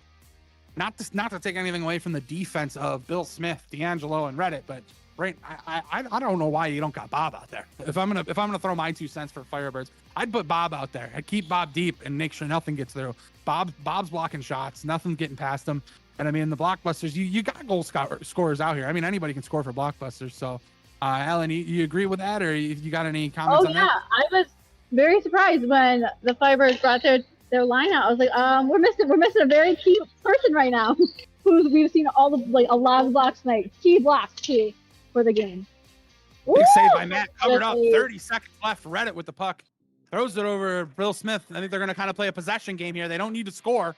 D'Angelo with the puck takes a shot on Kaz. Over to Schmalley. D'Angelo takes the puck, goes wide. 20 seconds left of the period. It's 10-9. Bill Smith getting double teamed. Haruski gets the puck, doesn't control it though. Reddit's got the puck behind the net. Westgate putting the pressure on him. Bill Smith to get the puck. 9 seconds left in the third period. Throws it deep, can't get loose. 5 seconds left. Can they get a final second goal here? Reddit throws it deep, and that's going to be the game. What a battle here, ladies and gentlemen. We have another upset, another 5-1 team taking their second loss of the season. That's the second time all night tonight. It's been upset. What a crazy game. This was a back and forth battle. One team took the lead each period. One team held control each period. There's just a fantastic fight by both teams tonight. And congratulations to the Firebirds pulling off a nice W against a fantastic Blockbusters team. And congrats again to K-Flow for his 100th block of the season? Of his career. Of his career? That's Yeah. insane. And to win on top of that, look at that. What a night for him. And what a night for D'Angelo. Holy crap. What a game, what a night it was. Kaz coming over to threaten me. I don't know. How we feeling, Kaz? Another great matchup between me and Makarchuk there. Another great one for the rivalry. He got me this time. I think he's on a 3-game win streak now. All 3 by 1 goal, just to let you know what the show we put on. And I think I had the worst game I've played in probably a couple seasons.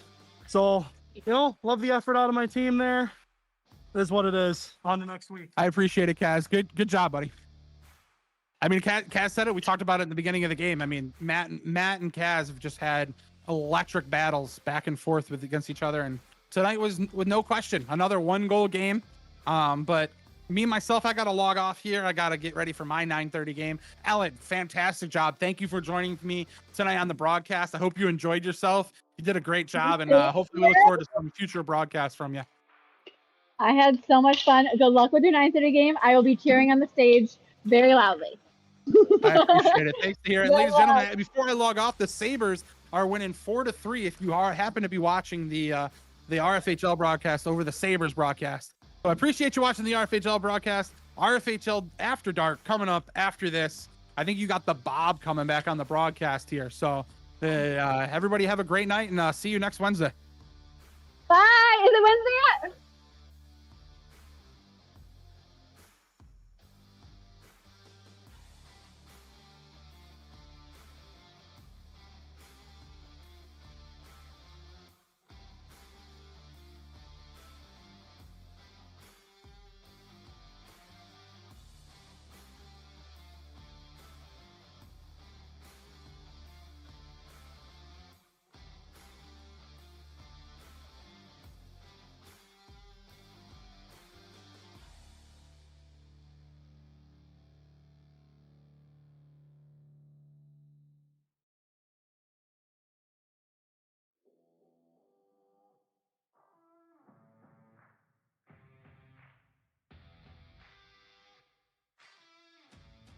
Good evening, ladies and gentlemen. Welcome to RFHL Week 7 After Dark. We have a great 9:30 game for you with Goals Are Up versus the Michael Scott Hockey Company. I don't have the stats on me, so I can't really go over who's leading what. I'm just waiting for my main commentary, D'Angelo, after a great victory of his. So let's go. 9:30, keep us company. Let's have a good game. We've had the top three seeds all losing tonight, with Bugaboo Creek Freaks losing at 6:30, the Pan Amers losing at 7:30, and then now just happening the Blockbusters all failing to gain a victory tonight.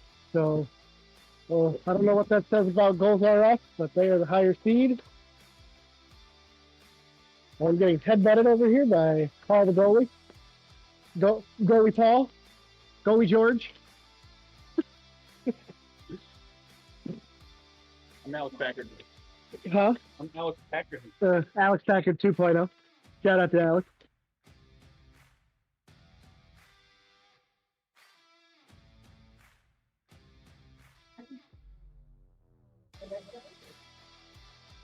And we will see what happens tonight, or we got some dead silence. So it looks like Anders is putting some tunes down for us.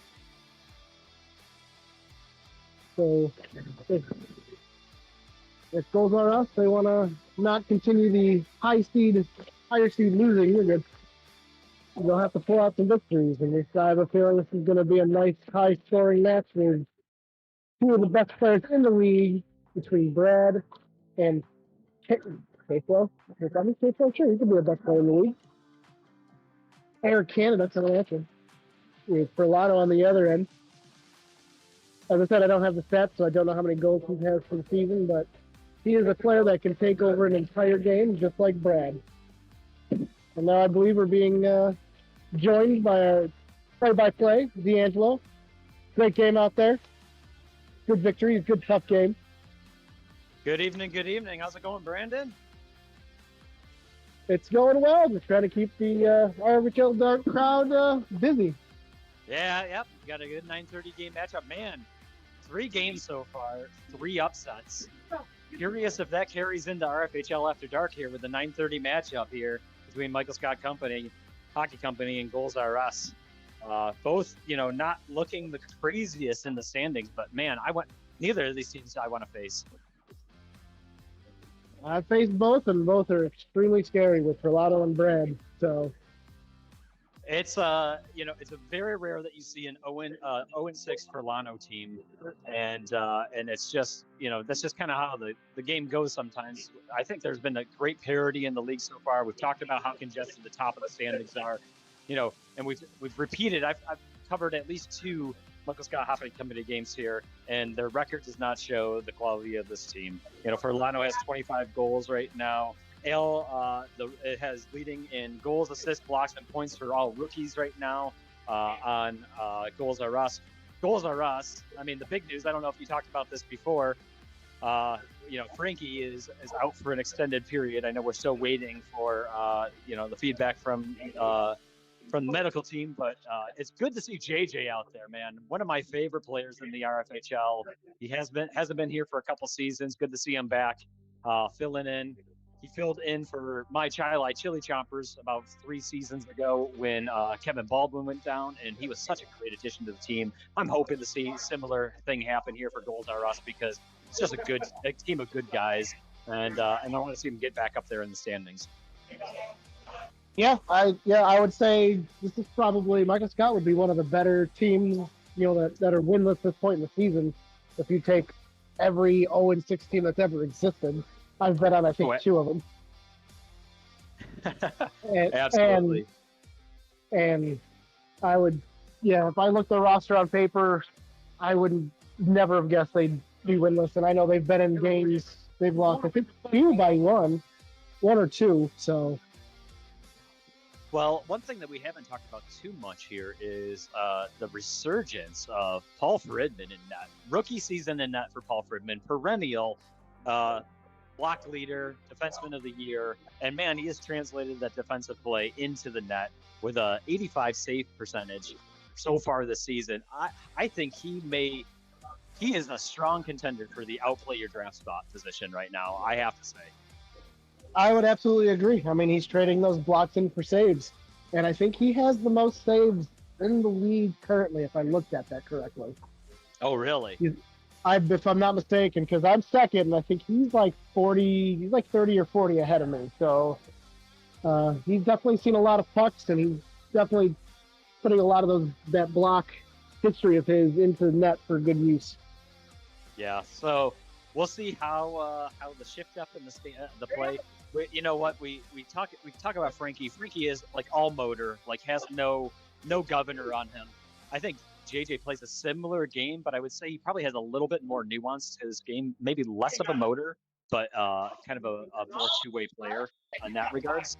Let's just see, see if there's any rust when it comes to JJ. But I mean, he's not backing down. He's going right for the face-off. It looks like versus shake and bake here. Well, I'm not sure how to update the scoreboard with the team, so I hopefully somebody can help me with that here. I can definitely help you with the scoreboard quick, and as long as you can call maybe this first. Yeah, call the first minute of this game, and I got you. What do we got? Puck going to the corner. Brad was shooting it. Passing it to, I don't know the names. I think that's one of the few rookies getting a shot on that in a save. Another shot by Jake. What we call him, Shelton. I think that's his last name. Saved by Paul. Yep. Give away the center.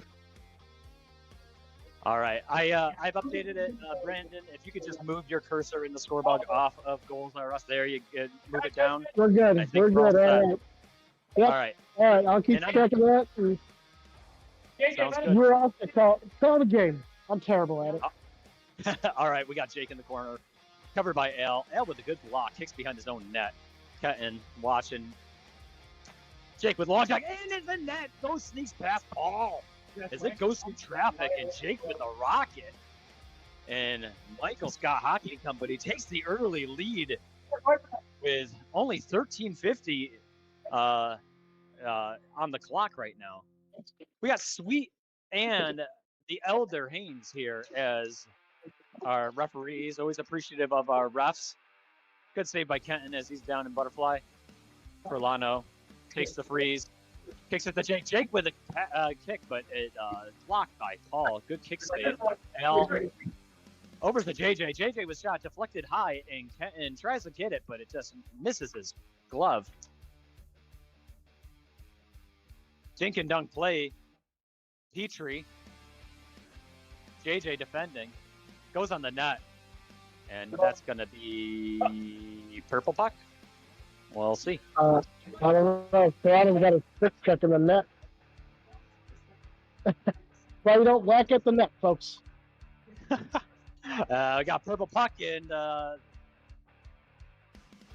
Brad Haynes with the puck. Ricochets off Jake. Goes and deflects off the backboard. That's a rule in the RFHL if you're not familiar. If it goes off the backboard behind the net, it's an automatic stoppage play. Wait for the whistle. Petrie with the one-timer, and he finds the back of the net, and we got a 2-0 lead here for the Michael Scott Hockey Company. Just two rockets from the outside, and they take the early lead. Yeah, so Michael Scott's coming out firing from the shot, and a lot of players are overshadowed by Furlano, but Jake and I don't really forgotten who scored that second goal, but they're not to be forgotten because they have good shots. Yeah, absolutely rocket there by Petrie. He has a lethal shot from the outside. Kenton with the freeze. Chatterton to shake and bake. Deflected by Rob. JJ with the puck. Goes with the backhand, but Kenton able to deflect with the stick. Jake backhands behind Paul. Brad with the puck. Brad versus Furlano. Over to the Mayor. Mayor with a long shot. Kenton deflects. JJ tries to feed it out front. Gets deflected back by Michael Scott. And we got a standoff here by Furlano as he tries to go through Brad's legs. Kicks it out. Oh, good deflect by JJ, but Furlano able to come up with a puck. Mayor with the save, and nice snag out of the air by Paul. We got a substitution here. Cody now on the floor. Furlano able to get the puck. It goes through the traffic, but it all able to make the stop. Jake to Chatterton. Chatterton looking for an outlet, but the lane is clogged. Furlano along the boards. Tries to kick it through traffic, but it gets blocked up. Cody with the shot. Goes high. Puck is live. Furlano to Jake. Furlano subs, and we see Ising for the first time this game. Jake with a rocket from outside, but heats that up. Kenton returns the favor. Cody with a good opportunity there, but Kenton able to cover the post.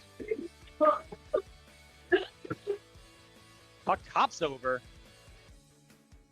Jake with the puck. Down to Dan. Dan to Chatterton. Chatterton. But Paul kicks it out with the stick. Michael Scott really controlling the pace of this game so far. Oh, and through the legs, but in turnover.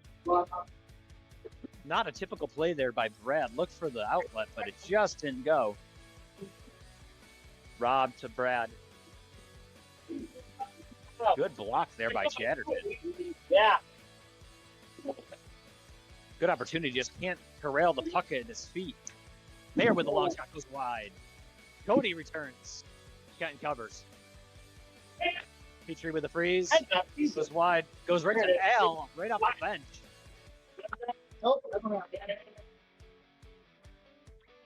Furlano to Petrie. Petrie over to Dan, goes through, gets to Paul, but Paul takes the block. And he nestles that puck. 9 minutes and 15 seconds remaining in the first period. We have a 2-0 game in favor of the Michael Scott Hockey Company. Takes an early lead. for any of the Sabres fans out there that's listening to us, they won the game against the Rangers 5-3 as the final. Say that again. Was that the Sabres game there? Yep, Sabres won 5-3 for any of those folks watching us instead of that. Thank you for the score around the league update there. Oh, and Al. Oh, the interception, and he gets a three. Sadly, those do not count in this league, but that was a beautiful shot. Actually, the second three-pointer that was made in one of these nets today. I think one happened in our game as well. Puck goes I believe so. the stage. Oh, but it stays live for Lano with the heads up, better in play, stays with it. Oh, but Brad steals the puck. Backhands and just, you can't let Brad do that. Brad had wide open, patient, and just danced his way around Kenton. Yeah, not much you can do when that man is on a breakaway. That is for sure. No, beautiful steal there by Brad in the neutral zone, and he gets one back for purple as the game is 1-2 now. Milano steps on the puck. Poke check by as they double team. Milano opening, but Paul eats that up. Gobble gobble. Jake with a great deflection off the freeze. And Petrie with a similar one. Milano passes a beautiful pass to the opposite team. Al with a long shot. Milano able to eat that up before it even makes it to Kenton. And he gets the rebound, goes backhand. Al with a great heads-up play, goes down. And Milano kind of picking up the pace on this. Petrie opening. Oh! And Paul comes up big. As he turns around and is able to cover it up. You can absolutely give Brad 2 saves on that. He stopped 2 pucks from going in. Brad trying to do it on his own here. Chase at the point. Long shot. Oh, and Brad just not able to get that one down. Good block there in the breadbasket by Kenton. This game is heating up. Now, I heard a call from Sweet over there and telling them what was that in reference to. I think they were both playing the body, and it was just kind of an even call both ways. Good glove save there by Fridman as both of these goalies are having an exceptional first period. 6:10 remaining in the first period. 2-1. Michael Scott over the Goals Are Us. Battle in the basketball corner. Rolano looking for the outlet, but goes to JJ with a breakaway. Over out front. Brad battled him to get it in. Kenton going balls him.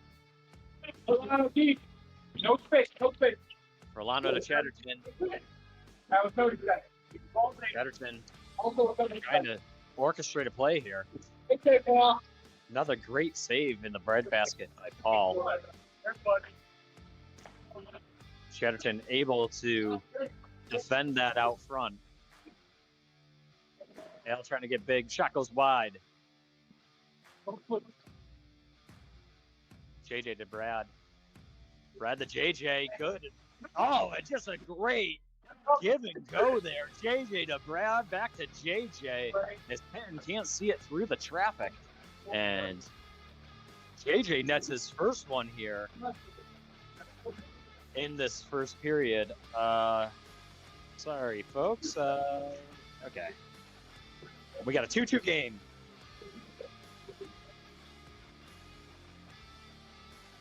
.440 remaining. Ooh, great save there by Paul. JJ behind his own net.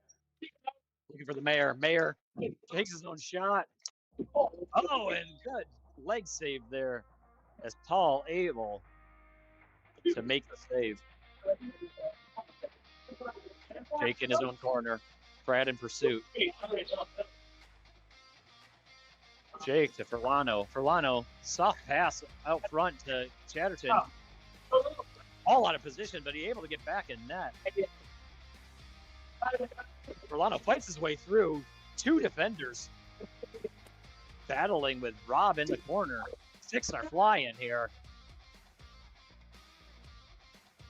As Furlano's required to go through all three members of Goals Are Us.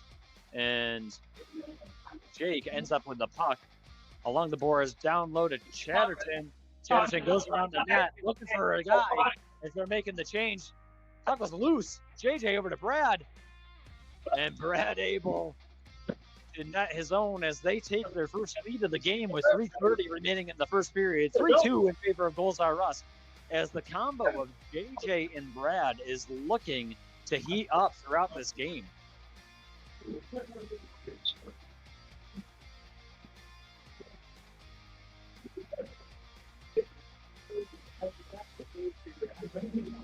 Brandon, by any chance, do you know how many points Brad has so far in this game? Is there a way you could check the stat keeper there?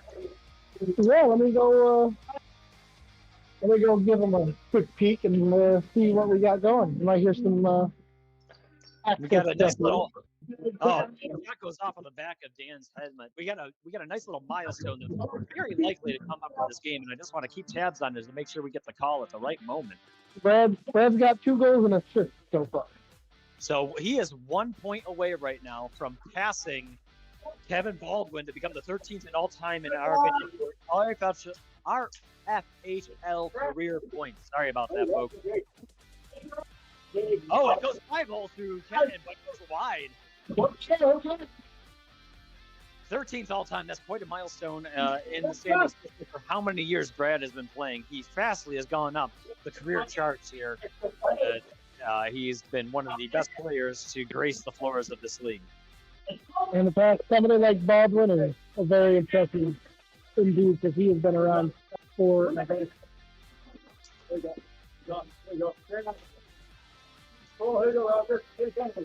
Jake, defended by Rob the Mayor Anders, goes deep in the corner as Cody recovers for Ripple.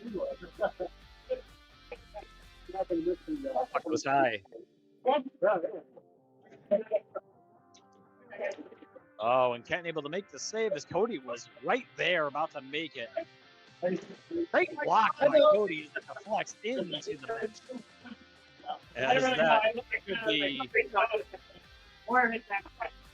I'm going to confusion. I don't think Sweet's I think Sweet's ducked out of the way and didn't see it going to the bench. So. It was absolutely the right call. That was Mike Hancock's puck as it deflected off of Cody. So, minute 10 remaining, 61 seconds. As of right now, 61 seconds remaining in this period. Again, phasing with the puck in the corner. JJ behind his own net. Going to take it around the world here. Oh, and Jake just gets a stick at the last second. JJ was looking to make something happen, and Jake clears it out front. I'll tell you, JJ does not look like he's had any form of an off season here. Staying in peak condition, as he is just, and that's going to be a clear tripping call there on Furlano. With 30 minutes, 30 seconds left. He's not liking the call, but that was a good trip. Now, that was clear. Now listen. Well, I will say, as we were making the 7:30 game call, where there was a few unintentional penalties, there was the conversation whether intent was required for the penalty, and there was a lot of joking aside. Go back and listen to that game, but obviously that was unintentional on Furlano's part. And I'll have to, because I played in that game, so I'll have to go back and listen to it. Yeah, there was some funny calls about intention and whether intention mattered for too many men on the ice or any of the other penalties. So, only if it wasn't Sweet Team intent needed. And that's the end of the period. Furlano will rejoin me here in the penalty box for the first. Oh, he'll be down there actually in the penalty box for the for the last 30 seconds, or for the first 30 seconds of the second period. Great action there, back and forth, 3-2 for the first period.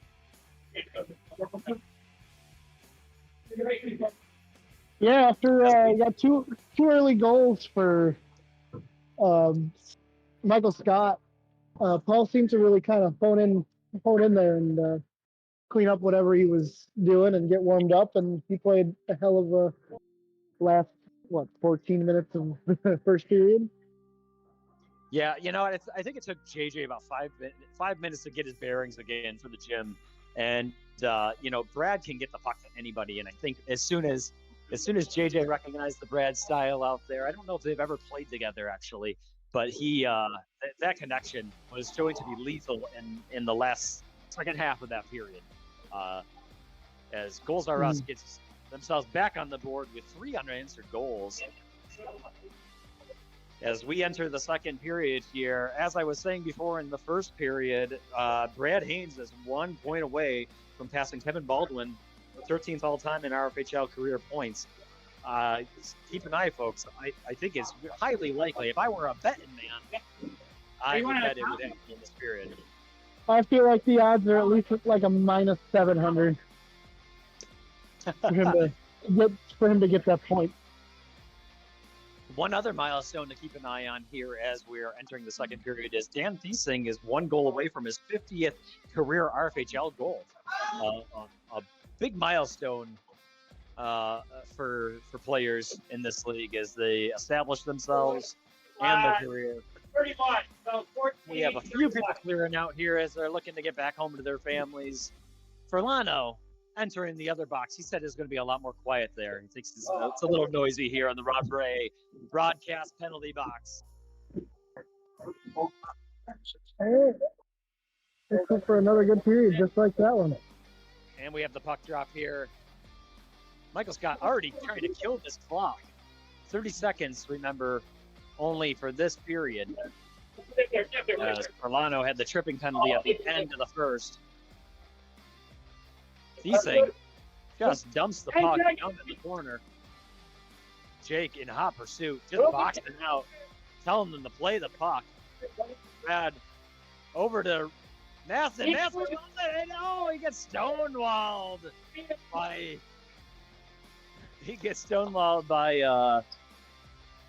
Pretty. Or sorry, Kenton there. Good call, Russ. Good call. Always tied with the goalie. What was the hooting and hollering down there on the stage about? I think it was Al was saying it was loose between Kenton's legs, but from Sweet's point of view and mine, you can't see that it's under him or in between his legs. I think it was a good call. I think it disappeared long enough for a whistle to go, but I'm a goalie, so. We usually give the goalies the benefit of the doubt there, and we don't like a lot of people hacking and poking. We know those goaltenders do not really appreciate that. Great pass by Jake as Dan almost nets that 1 goal that he needs for his milestone. Jake slowing down the pace. Over to Furlano. Puck just wobbles over the stick. Mayer posting up. Shot goes wide. Mayer looks like he's got a nice little haircut there this week out there. Looking dapper. Furlano with the steal. Oh, tries to go over shoulder of Kenton, but just gets a pad on it. Jake whiffs on that. No freeze. Jake gets the puck wide. Long shot. I think Kenton didn't know if that would have been, back pass or not. And I don't think it would have, but playing it safe. Yeah, and I apologize. I think I'm getting the goaltenders wrong. They look identical out there right now in their gear. They're like the same size, same helmet color, same shirt. I don't like this. There should be some coordination in the Discord. Well, $80 to go to same colored goalie jerseys. Yeah, you're notorious for that. You like to get the jersey every season. It seems like is that accurate? Oh, absolutely. I love to have fun. Try to find a fun logo. Match the color as best I can. So that's commitment. Always have right a little now, fun. Folks. Furlano, look at the ticket on his own, and JJ says no, and Matumbo's that out of there.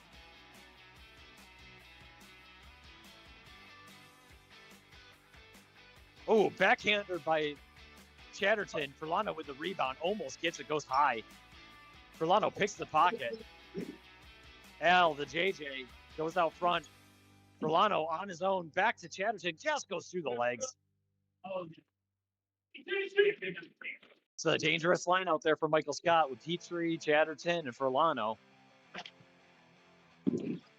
Petrie shoots wide. Chatterton shoots wide. Furlano tries to wrap around. And Brad slows down the pace of this period here. Al down in deep to JJ. JJ tries to pick it out front. Gets his own rebound.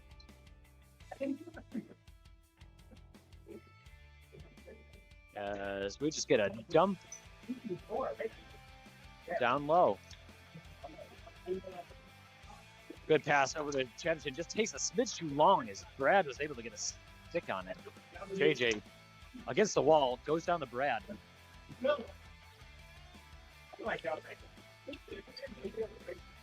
JJ really trying to press for the rebound there as he has been doing the give and go. Brad with the steal. Over to Al. Al wide open. Takes a shot and Patton just nabs that out. That would be guitar worthy if he was willing for it, but he is in the zone. 610 seconds remaining here in the second period as the ball ricochets off the back wall. JJ gets the steal. He's able to poke that out of there. Al with a one-timer goes wide. Furlano kind of dances around JJ. Chatterton is just looking to make something happen. He has had a lot of good opportunities that have gone wide. He is going to net one of these here. Furlano again. Paul gets a shoulder on it. A lot of chatter I hear down there on the bench. Is my mic picking that up? Oh yeah, we got a bunch of chatty Cathys down there on Michael Scott Hockey Company. As Cody, intercepted by Gannon. Again, he has an opportunity off of the badonkadonk there with Petrie. Anders with a good give and go back to JJ. His own point. Dan steals again. He has gotten many opportunities here. Long shot by JJ. Goes high as Kenton covers. Long shot goes wide by Furlano as they are just trading free shots here back and forth. Oh, Anders looking for Cody. As Furlano picks up away as he makes it a 3-3 game and ties it back up here for Michael Scott. I was about to ask, have we seen a goal yet? Nope. That was God, I missed one. I was like, nope, 3-2 now. 3-3. 3-3 there. And if you need me to do scorebug, I'm happy to do it. I have it right here as well. So. I'm content with it. I just, part of me just kind of like, Also, no, it can get tricky down there at the basketball hoop where you do not have a clear view of the scoreboard. So I'll keep an eye on it as well. Thanks for commentating here at RFHL After Dark. It's always a late night when it comes to these games, and appreciate the stack you got there and news and Bob and Sweet on the rough duty here. Furlano, just makes the water bottle fly as he makes it a 4-3 game, and Michael Scott retakes the lead. So that put him past that last goal, put him past Baldwin. I don't think you mentioned that. Oh, with Haynes? You're right. I made all the hype about that, and we sorry, Cannonball was out here trying to tease me with bread.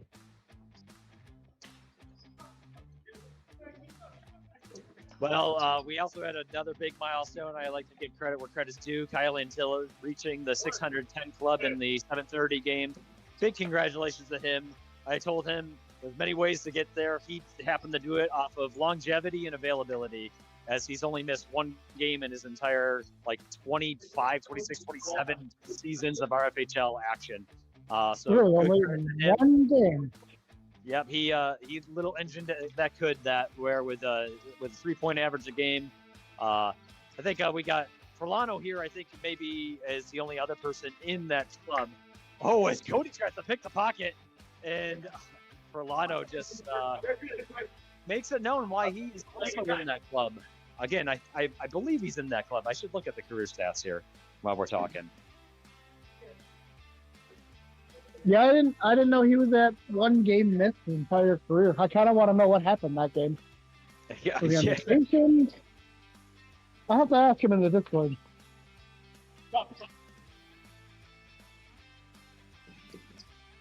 Yeah, so taking a look, and Forlano is most definitely in the 610 club. He is second all-time behind Paul Paradine, as he has 928 prior to this game points. He will fast approach 4 digits here. Maybe not this season, but I'd give it maybe spring 2027, and I think he'll reach that milestone. Is I try to see the question. Is Paul over 1,000? Can you say that again? Sorry, you didn't come through there clear. I'll say is Paradine over 1,000? Oh, Paradine is at 14 points all time. Oh my! I didn't realize he was that high. Yeah, and just so you know, there's 8 people a part of that club. Paul Paradine, Mike Forlano, Sweeting, Chris Enright, Dan Hope, Joe, Amazing Hair Gans. John Foss achieved that earlier in this season, I think in the first game, and Kyle Antilla joining that elite club. Is Jake that's that one, or was that off of Chatterton? I don't know who. I believe Al scored it. Oh, Al scored it. So that was going that direction. Apologies, folks. You're getting a tired D'Angelo here in this fourth game. So you scored what? You scored like 3 or 4 games. We got distracted. But yeah, Al got that one top cheddar, I believe. Top cheddar as again 4-5 right now in favor of Michael Scott, right? With Forlano netting those goals. Yep. So Yep, that is correct. all right. And as I said earlier in the broadcast, Forlano can take over a game, and he has absolutely done that so far tonight.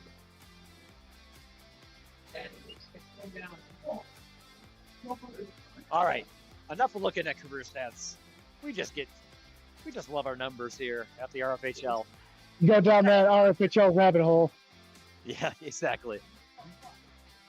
I will say I was enjoying the Discord conversation between Matt and Kazmark as they were coming up with stats about their head-to-head matchups, and I'm thinking in my brain, how the heck do you even remember how many goals you had against a specific goalie? Like I can't remember what I ate in the morning. So I find it fascinating. People that can remember how they shot on a golf course. I can't do that. So that's why I have to go back to the stats.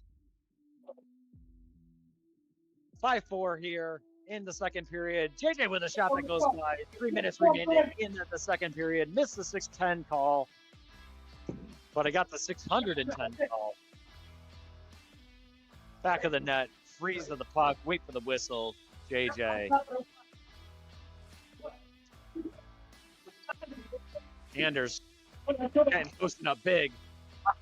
Milano just bats that on the air. Goes off the post as we hit metal.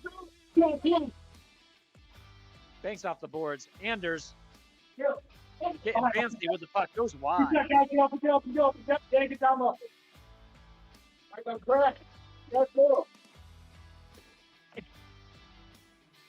Yeah, Chatterton doing directions from the bench. Oh, and Petrie whiffs on the puck as we get a clashing of swords here. Forlano calls for the point. Just can't derail the puck. Oh, puck goes loose, but Paul able to wrestle that in. JJ with a long shot, and Kenton snags that out of thin air. Back and forth. Paul does not know where the puck is. JJ kicks it out. Paul owes that man. Someone had to go left there. Oh, and JJ trickles it past Petton, and Jake does the same and bats it out of there. both goalies owing some credit to their defensive plays. Jake calling for it behind the net. 150 remaining. Furlano behind the net. Paul trying to see it. Furlano takes it wide. Gentle pass over to Jake. There's been a good connection between these two players so far this game. Petrie back over to Furlano along the half-court line. Shot goes wide. I don't know how he got that past Al.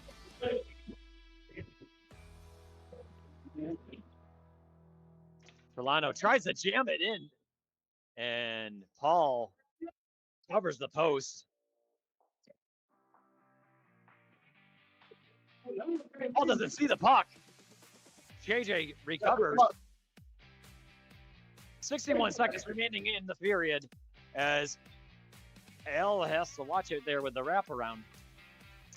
I don't know about that one from my angle. It looked like he kind of hugged him from behind.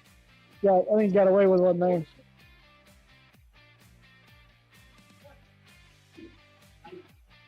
Al with the shot goes wide, but Kenton able to make the freeze. Furlano calls it with a one-timer, goes wide. Jake with the backhand, Furlano with the puck. Back out to Jake. Jake again with the one-timer, trickles beyond the net. And Furlano had a millisecond to make that happen, and he pulls the puck out back in front of the net and nets it before Paul can cover to the other post. Just a beautiful, beautiful goal there on Furlano's part, and we have a 6-4 game here for Michael Scott, and that is the end of the second period. For Michael Scott Hockey Company. Now, interesting fact so far in RFHL action for week 7, we had an upset in every single game. And right now, we have an upset. Now, a lot of game left to play. 2 goals is nothing. We can see that disappear in a matter of 30 seconds within this third period. So anybody's game still. But interesting that it has been an underdog's night here in the gym. And I was listening to some of your podcasts with with Bob being on the road, and I can't remember most of it. I know for my game you called, obviously, I think a couple of you called an upset for there, and then obviously I would imagine you called for your game. So you guys are... Well, and so the funny thing with that is that those were calls for last week. We tried to do the prediction of what we thought the games were because Bob wanted to be able to self-critique during his podcast. Got it. And so we made the calls 2 weeks ahead of time of what the game 6 game would be. We were 2 for 2, so not very good. But we were much better than Bob's March Madness picks, which were like 0 for like 100. He was absolutely atrocious on March Madness. Me too. I think that's North Carolina lost. I stopped paying attention. And it was so funny. He did FanDuels or DraftKings for the first time. He got some like free money voucher through there, and he just kept saying, "But I still got free money. I still got free money." And yeah, I don't think he made anything. I think he blew it off. I win some and I lose some on those. Yeah, but it was entertainment for all. So yeah, I mean, night of underdogs here so far. I mean, honestly, both of these netminders have been playing stellar performances. They've gotten a few lucky breaks here on a few that have gotten past them. They've lost sight of it, and credit to credit where credit's due on both of these teams with the defensive prowess on some of these players. JJ clearing the puck out 1 or 2 times for Paul, and Jake did the same action for Kenton in that period. So Ken's standing tall. I think Michael Scott's kind of opening up the lanes and letting him see the puck, and he's seeing them and getting up and making the saves. Same goes for Paul. As I said, after a couple of quick ones in the first, he settled in quite nicely. So we're in for a nice action-packed third. Steal by JJ through the legs pass as Brad makes fast work of that as he recovers one of those goals, and we have a 1-goal game, folks. I said in the intermission, it does not take long to recover from a 2-goal deficit. Same thing happened last game with Firebirds, where we pulled one out right in the third period. Jake goes down. Looked like he tripped over a foot. And we're going to see if Michael Scott can hold on to this lead or if Goals R Us can get themselves back into this. 1 goal between these competitors. Good pass over to Jake and trying to. Sorry, again, all over there. These goaltenders are getting me confused with all this Roo stuff. What's with that? They're both in white, and I don't blame you. I think we should just come up with a unified name that we can call for, like, I don't know, Tetmen or something like that. We'll just call it the goaltenders the same name. It'll just be easier. Long shot can't handle the save. Furlano steals in the and Brad, and that one move backhand by Brad. He has scored 3 so far this game with that move, and you can tell Ken wants that back. But Brad has done that same move 3 times this game, and when it's a breakaway, there's not much you can do because you have to commit to the forehand. You have to because it's gonna rip it. But that right. That bounce had a wacky bounce and got through, I believe, Paul's armpit. Yeah, I think that was a Jake the Petrie low percentage shot, it looked like, from this angle. But again, that happened at the opposite end for me here. But Michael Scott regains the lead and takes some of the wind out of the sails of Goals R Us as they're trading shots back and forth here in the third.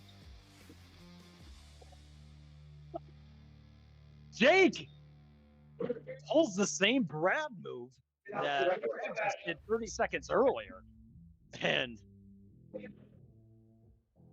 regains that 2-goal lead. Again, 12-10 remaining here in the third period. So in less than 3 minutes, we've had 2 goals and followed by 2 goals. Well, I've been in this league since, I think, 2017 was my first year, and it never ceases to amaze me how quickly tides can turn for both teams. Oh, and that goes behind net and goes off the inside corner of the post, but ricochets out. That was a great play from going to the net. Shattered him with a great backhand, but Paul makes the save. Yeah. Getting frustrated. He wanted that pocket. It just trickled between his legs. Ala it for Goals R Us. Gives it to Brad to control from behind his own net. Slows things down here. Trying to regain some control period. Anders with the redirect, but it just goes wide. Behind. Brad looking for an outlet. Gets Anders. Anders with a long shot. Goes off a Jake stick. Great shot. And honestly, I think that would have gone in if Jake didn't get a stick on it.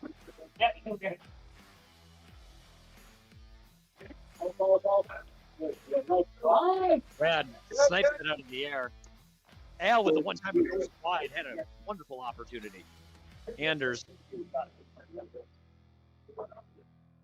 Brad, one-timer goes over the crossbar. Goals R Us resets. Oh, Anders out quick in the net as Michael Scott just tries to clear it out of there. Oh, great poke check there on Furlano's part. Anders Brad.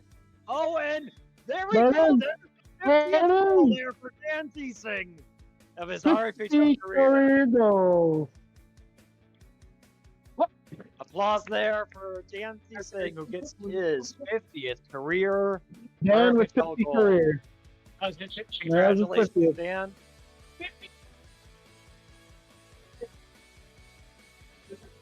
And we have a 9-6 game. 1,150 to go.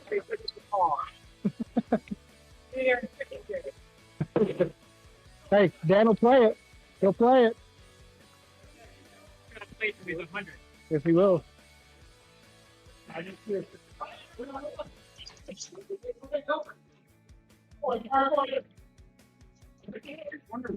Orlano goes cross court, goes over to Petrie. Petrie back down in the corner. And, tries to get to Furlano, but Brad makes the interception. Puck goes, ricochets out. JJ with the, oh my goodness, and that was dangerously close to going in the net as Kenton didn't see where it was caught in his pads, and it almost flew into his own net. Dan to Furlano. Furlano beats out Brad, goes back to the point, goes for the long shot. JJ gets a stick on it. Petrie was down low, ready for the rebound. As it gets covered by Paul. 8:40 remaining in the third period. 2-goal lead right now for Michael Scott. Puck goes just over the corner.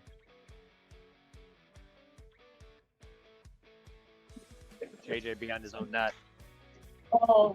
Gets the unlucky bounce. I haven't seen too many of those tonight, and but there's just two little spots on the wall that just can be killers on those perfect cross passes. Goes through the legs of JJ and almost goes into the net. Kenton with the cover. Dan with the freeze. Dan goes down low to Petrie. Petrie goes with the low angle shot.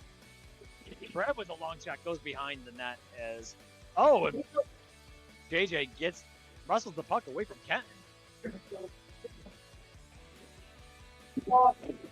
Petrie was making the cut, just got the puck a little bit ahead of him on the pass. Puck bounces high on JJ as he just takes a funky little bounce there. And back down in Toles R Us zone. Brad to JJ. Through traffic. Milano with the breakaway. JJ gets down low. Able to make the block better in position there on that. Alex with a long shot. Jake back, turns around, goes to Furlano. Furlano shoots wide. Back to Petrie. Petrie with a long shot. Furlano to Petrie. Jake with the puck. Michael Scott cycling the puck really well here as they're controlling. Furlano back to Jake. Jake, they're looping around. And Paul covers the puck. Brad with the long shot goes wide. Jake. JJ over to Al. Tries to ricochet off and able to cover. Furlano calling for the quick because he had the man advantage, but Paul eats it up. Kudos to him. 6:10 remaining in the third period. A 3-goal game in favor of Michael Scott Hockey Company.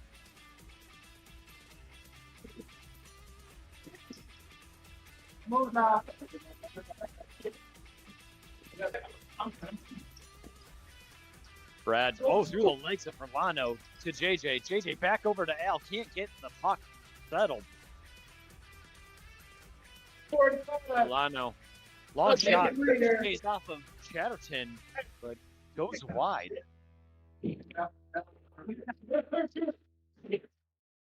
Jake slows it down. Long shot. And ricochets off of Cody. Goes wide of Kenton. Fast pursuit by Brad in the corner. All the way cross court there by Jake. Furlano. Looping back around. Back up to Jake. Jake with a one-timer. Good. Both of these goalies coming up big here in the second half of this period. JJ with the steal. Over to Cody. Cody shoots wide and in an open net. And Chatterton clears it out. Cody with a great opportunity there. It just goes wide of the net. 4:54 remaining in the third period. Brad back behind his own net. Pops out in front. Dan trying to get a second for the night. Chatterton gets it out of the traffic, clears his own zone. Back to Chatterton at the point. Long shot. Oh, had a good look. But Paul was able to see that. Block off of Chatterton. Chatterton heavily involved in all facets of this play. Great save by Kenton off the toe. And it's back. This game is back and forth here. Oh, Andrews with a great pass over to Brad. Just goes a little bit behind him. Another toe save. Kenton is dancing that one off. He's going to feel that tomorrow as he gets a sweet special there on the toe. And we have a bench fall down here. 4 minutes remaining. Michael Scott just controlling the pace and great 1-2-3 play there. That should be a double assist there.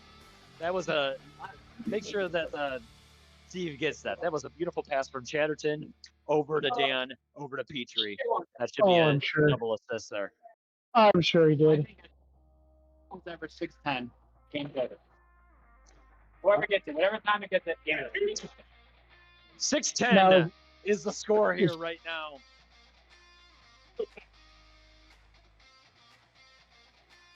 I don't know if you heard that from Sweet, but he says that as soon as somebody hits 6-10, game should be over. It's an automatic over. Automatic done. So if you have 6 points, you need. If you have someone has 10 points, you don't want to score then. If you have 5, is that what you're saying? You have to let them score another. You have to let them score 11 just to make it so you guys can make a comeback, I guess. But does that always have to work with just the home team? Oh, just a rocket. Never left the ground there from Petrie. Petrie had his own 3-point line and just gets it through the legs. And it's a 6-11 now. And, again, 5 goals can happen, 2:30 remaining here. But would that be only if the scoreboard reads 6-10? And that would only be if the scoreboard read 6-10, but not 10-6? Yeah. It has to read 6-10. Beautiful shot there. Beautiful shot there by Andrews as he gets it from the point, goes through the 5-hole of Kenton, and we have a 7-11, just a big gulp here of a game. 2 minutes remaining. 2 minutes! I like that seagull from Family Guy. Nice pun. I like it. Chatterton, look at the unload. He has been itching for a goal today. He has had so many good opportunities. Has played a stellar game. It just has not found the back of the net.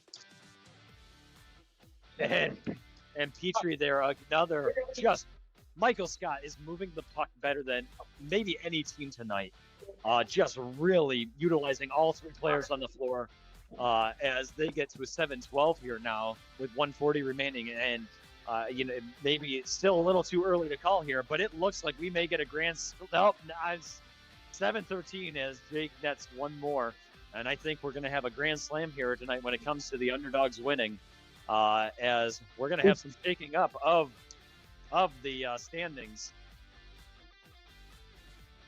You took the words right out of my mouth. I was about to say, I was like, Michael Scott is moving the puck better than I think I've ever seen him do the entire year. So this could be going to be the start of something with the lower 4 teams. Well, the good thing is, they did happen to clinch the playoffs in week 1. So that's very true. Yes. Oh my goodness. And now I feel for Paul here as Michael Scott is starting to put on a clinic as that just sneaks past, and Perlano honestly just outplayed that one. I think Paul's a little frustrated with that. I think he might have gotten out muscled there at the net. But 40 seconds here remaining in the third period. 7-14 as Michael Scott has had a dominant third period here. They were up 2 goals. They lost 2 goals within the first minute of the period, regained 2 goals back immediately, and has been their period ever since. That's right. I believe they tied it 6-6 at the beginning of the period, and then Michael Scott has just absolutely dominated. And I think Furlano is just looking to kill some clock here. As that is going to be game, folks. And we end with 7-14 in favor of the Michael Scott Hockey Company as they net their first win of the season. Congratulations to the Michael Scott. They played a stellar performance here. All four underdog teams making the win tonight as we have just a wonderful bit of action here in game week 7 of RFHL. Brandon, thanks for joining me on Absolutely, it was a pleasure. After Dark call here. Always great having you on board. Great insight. Thanks for joining us. Always a blast. And we'll be signing off here as we start to shut down the gym. Thanks for joining us. If you were following along live, great. If not, enjoy the playback as you look back at the games this week. But thanks for joining us here. And as always, Brandon, I'll give it to you with the final sign-off. And we may have lost Brandon, so I'll do it. Is it Wednesday yet?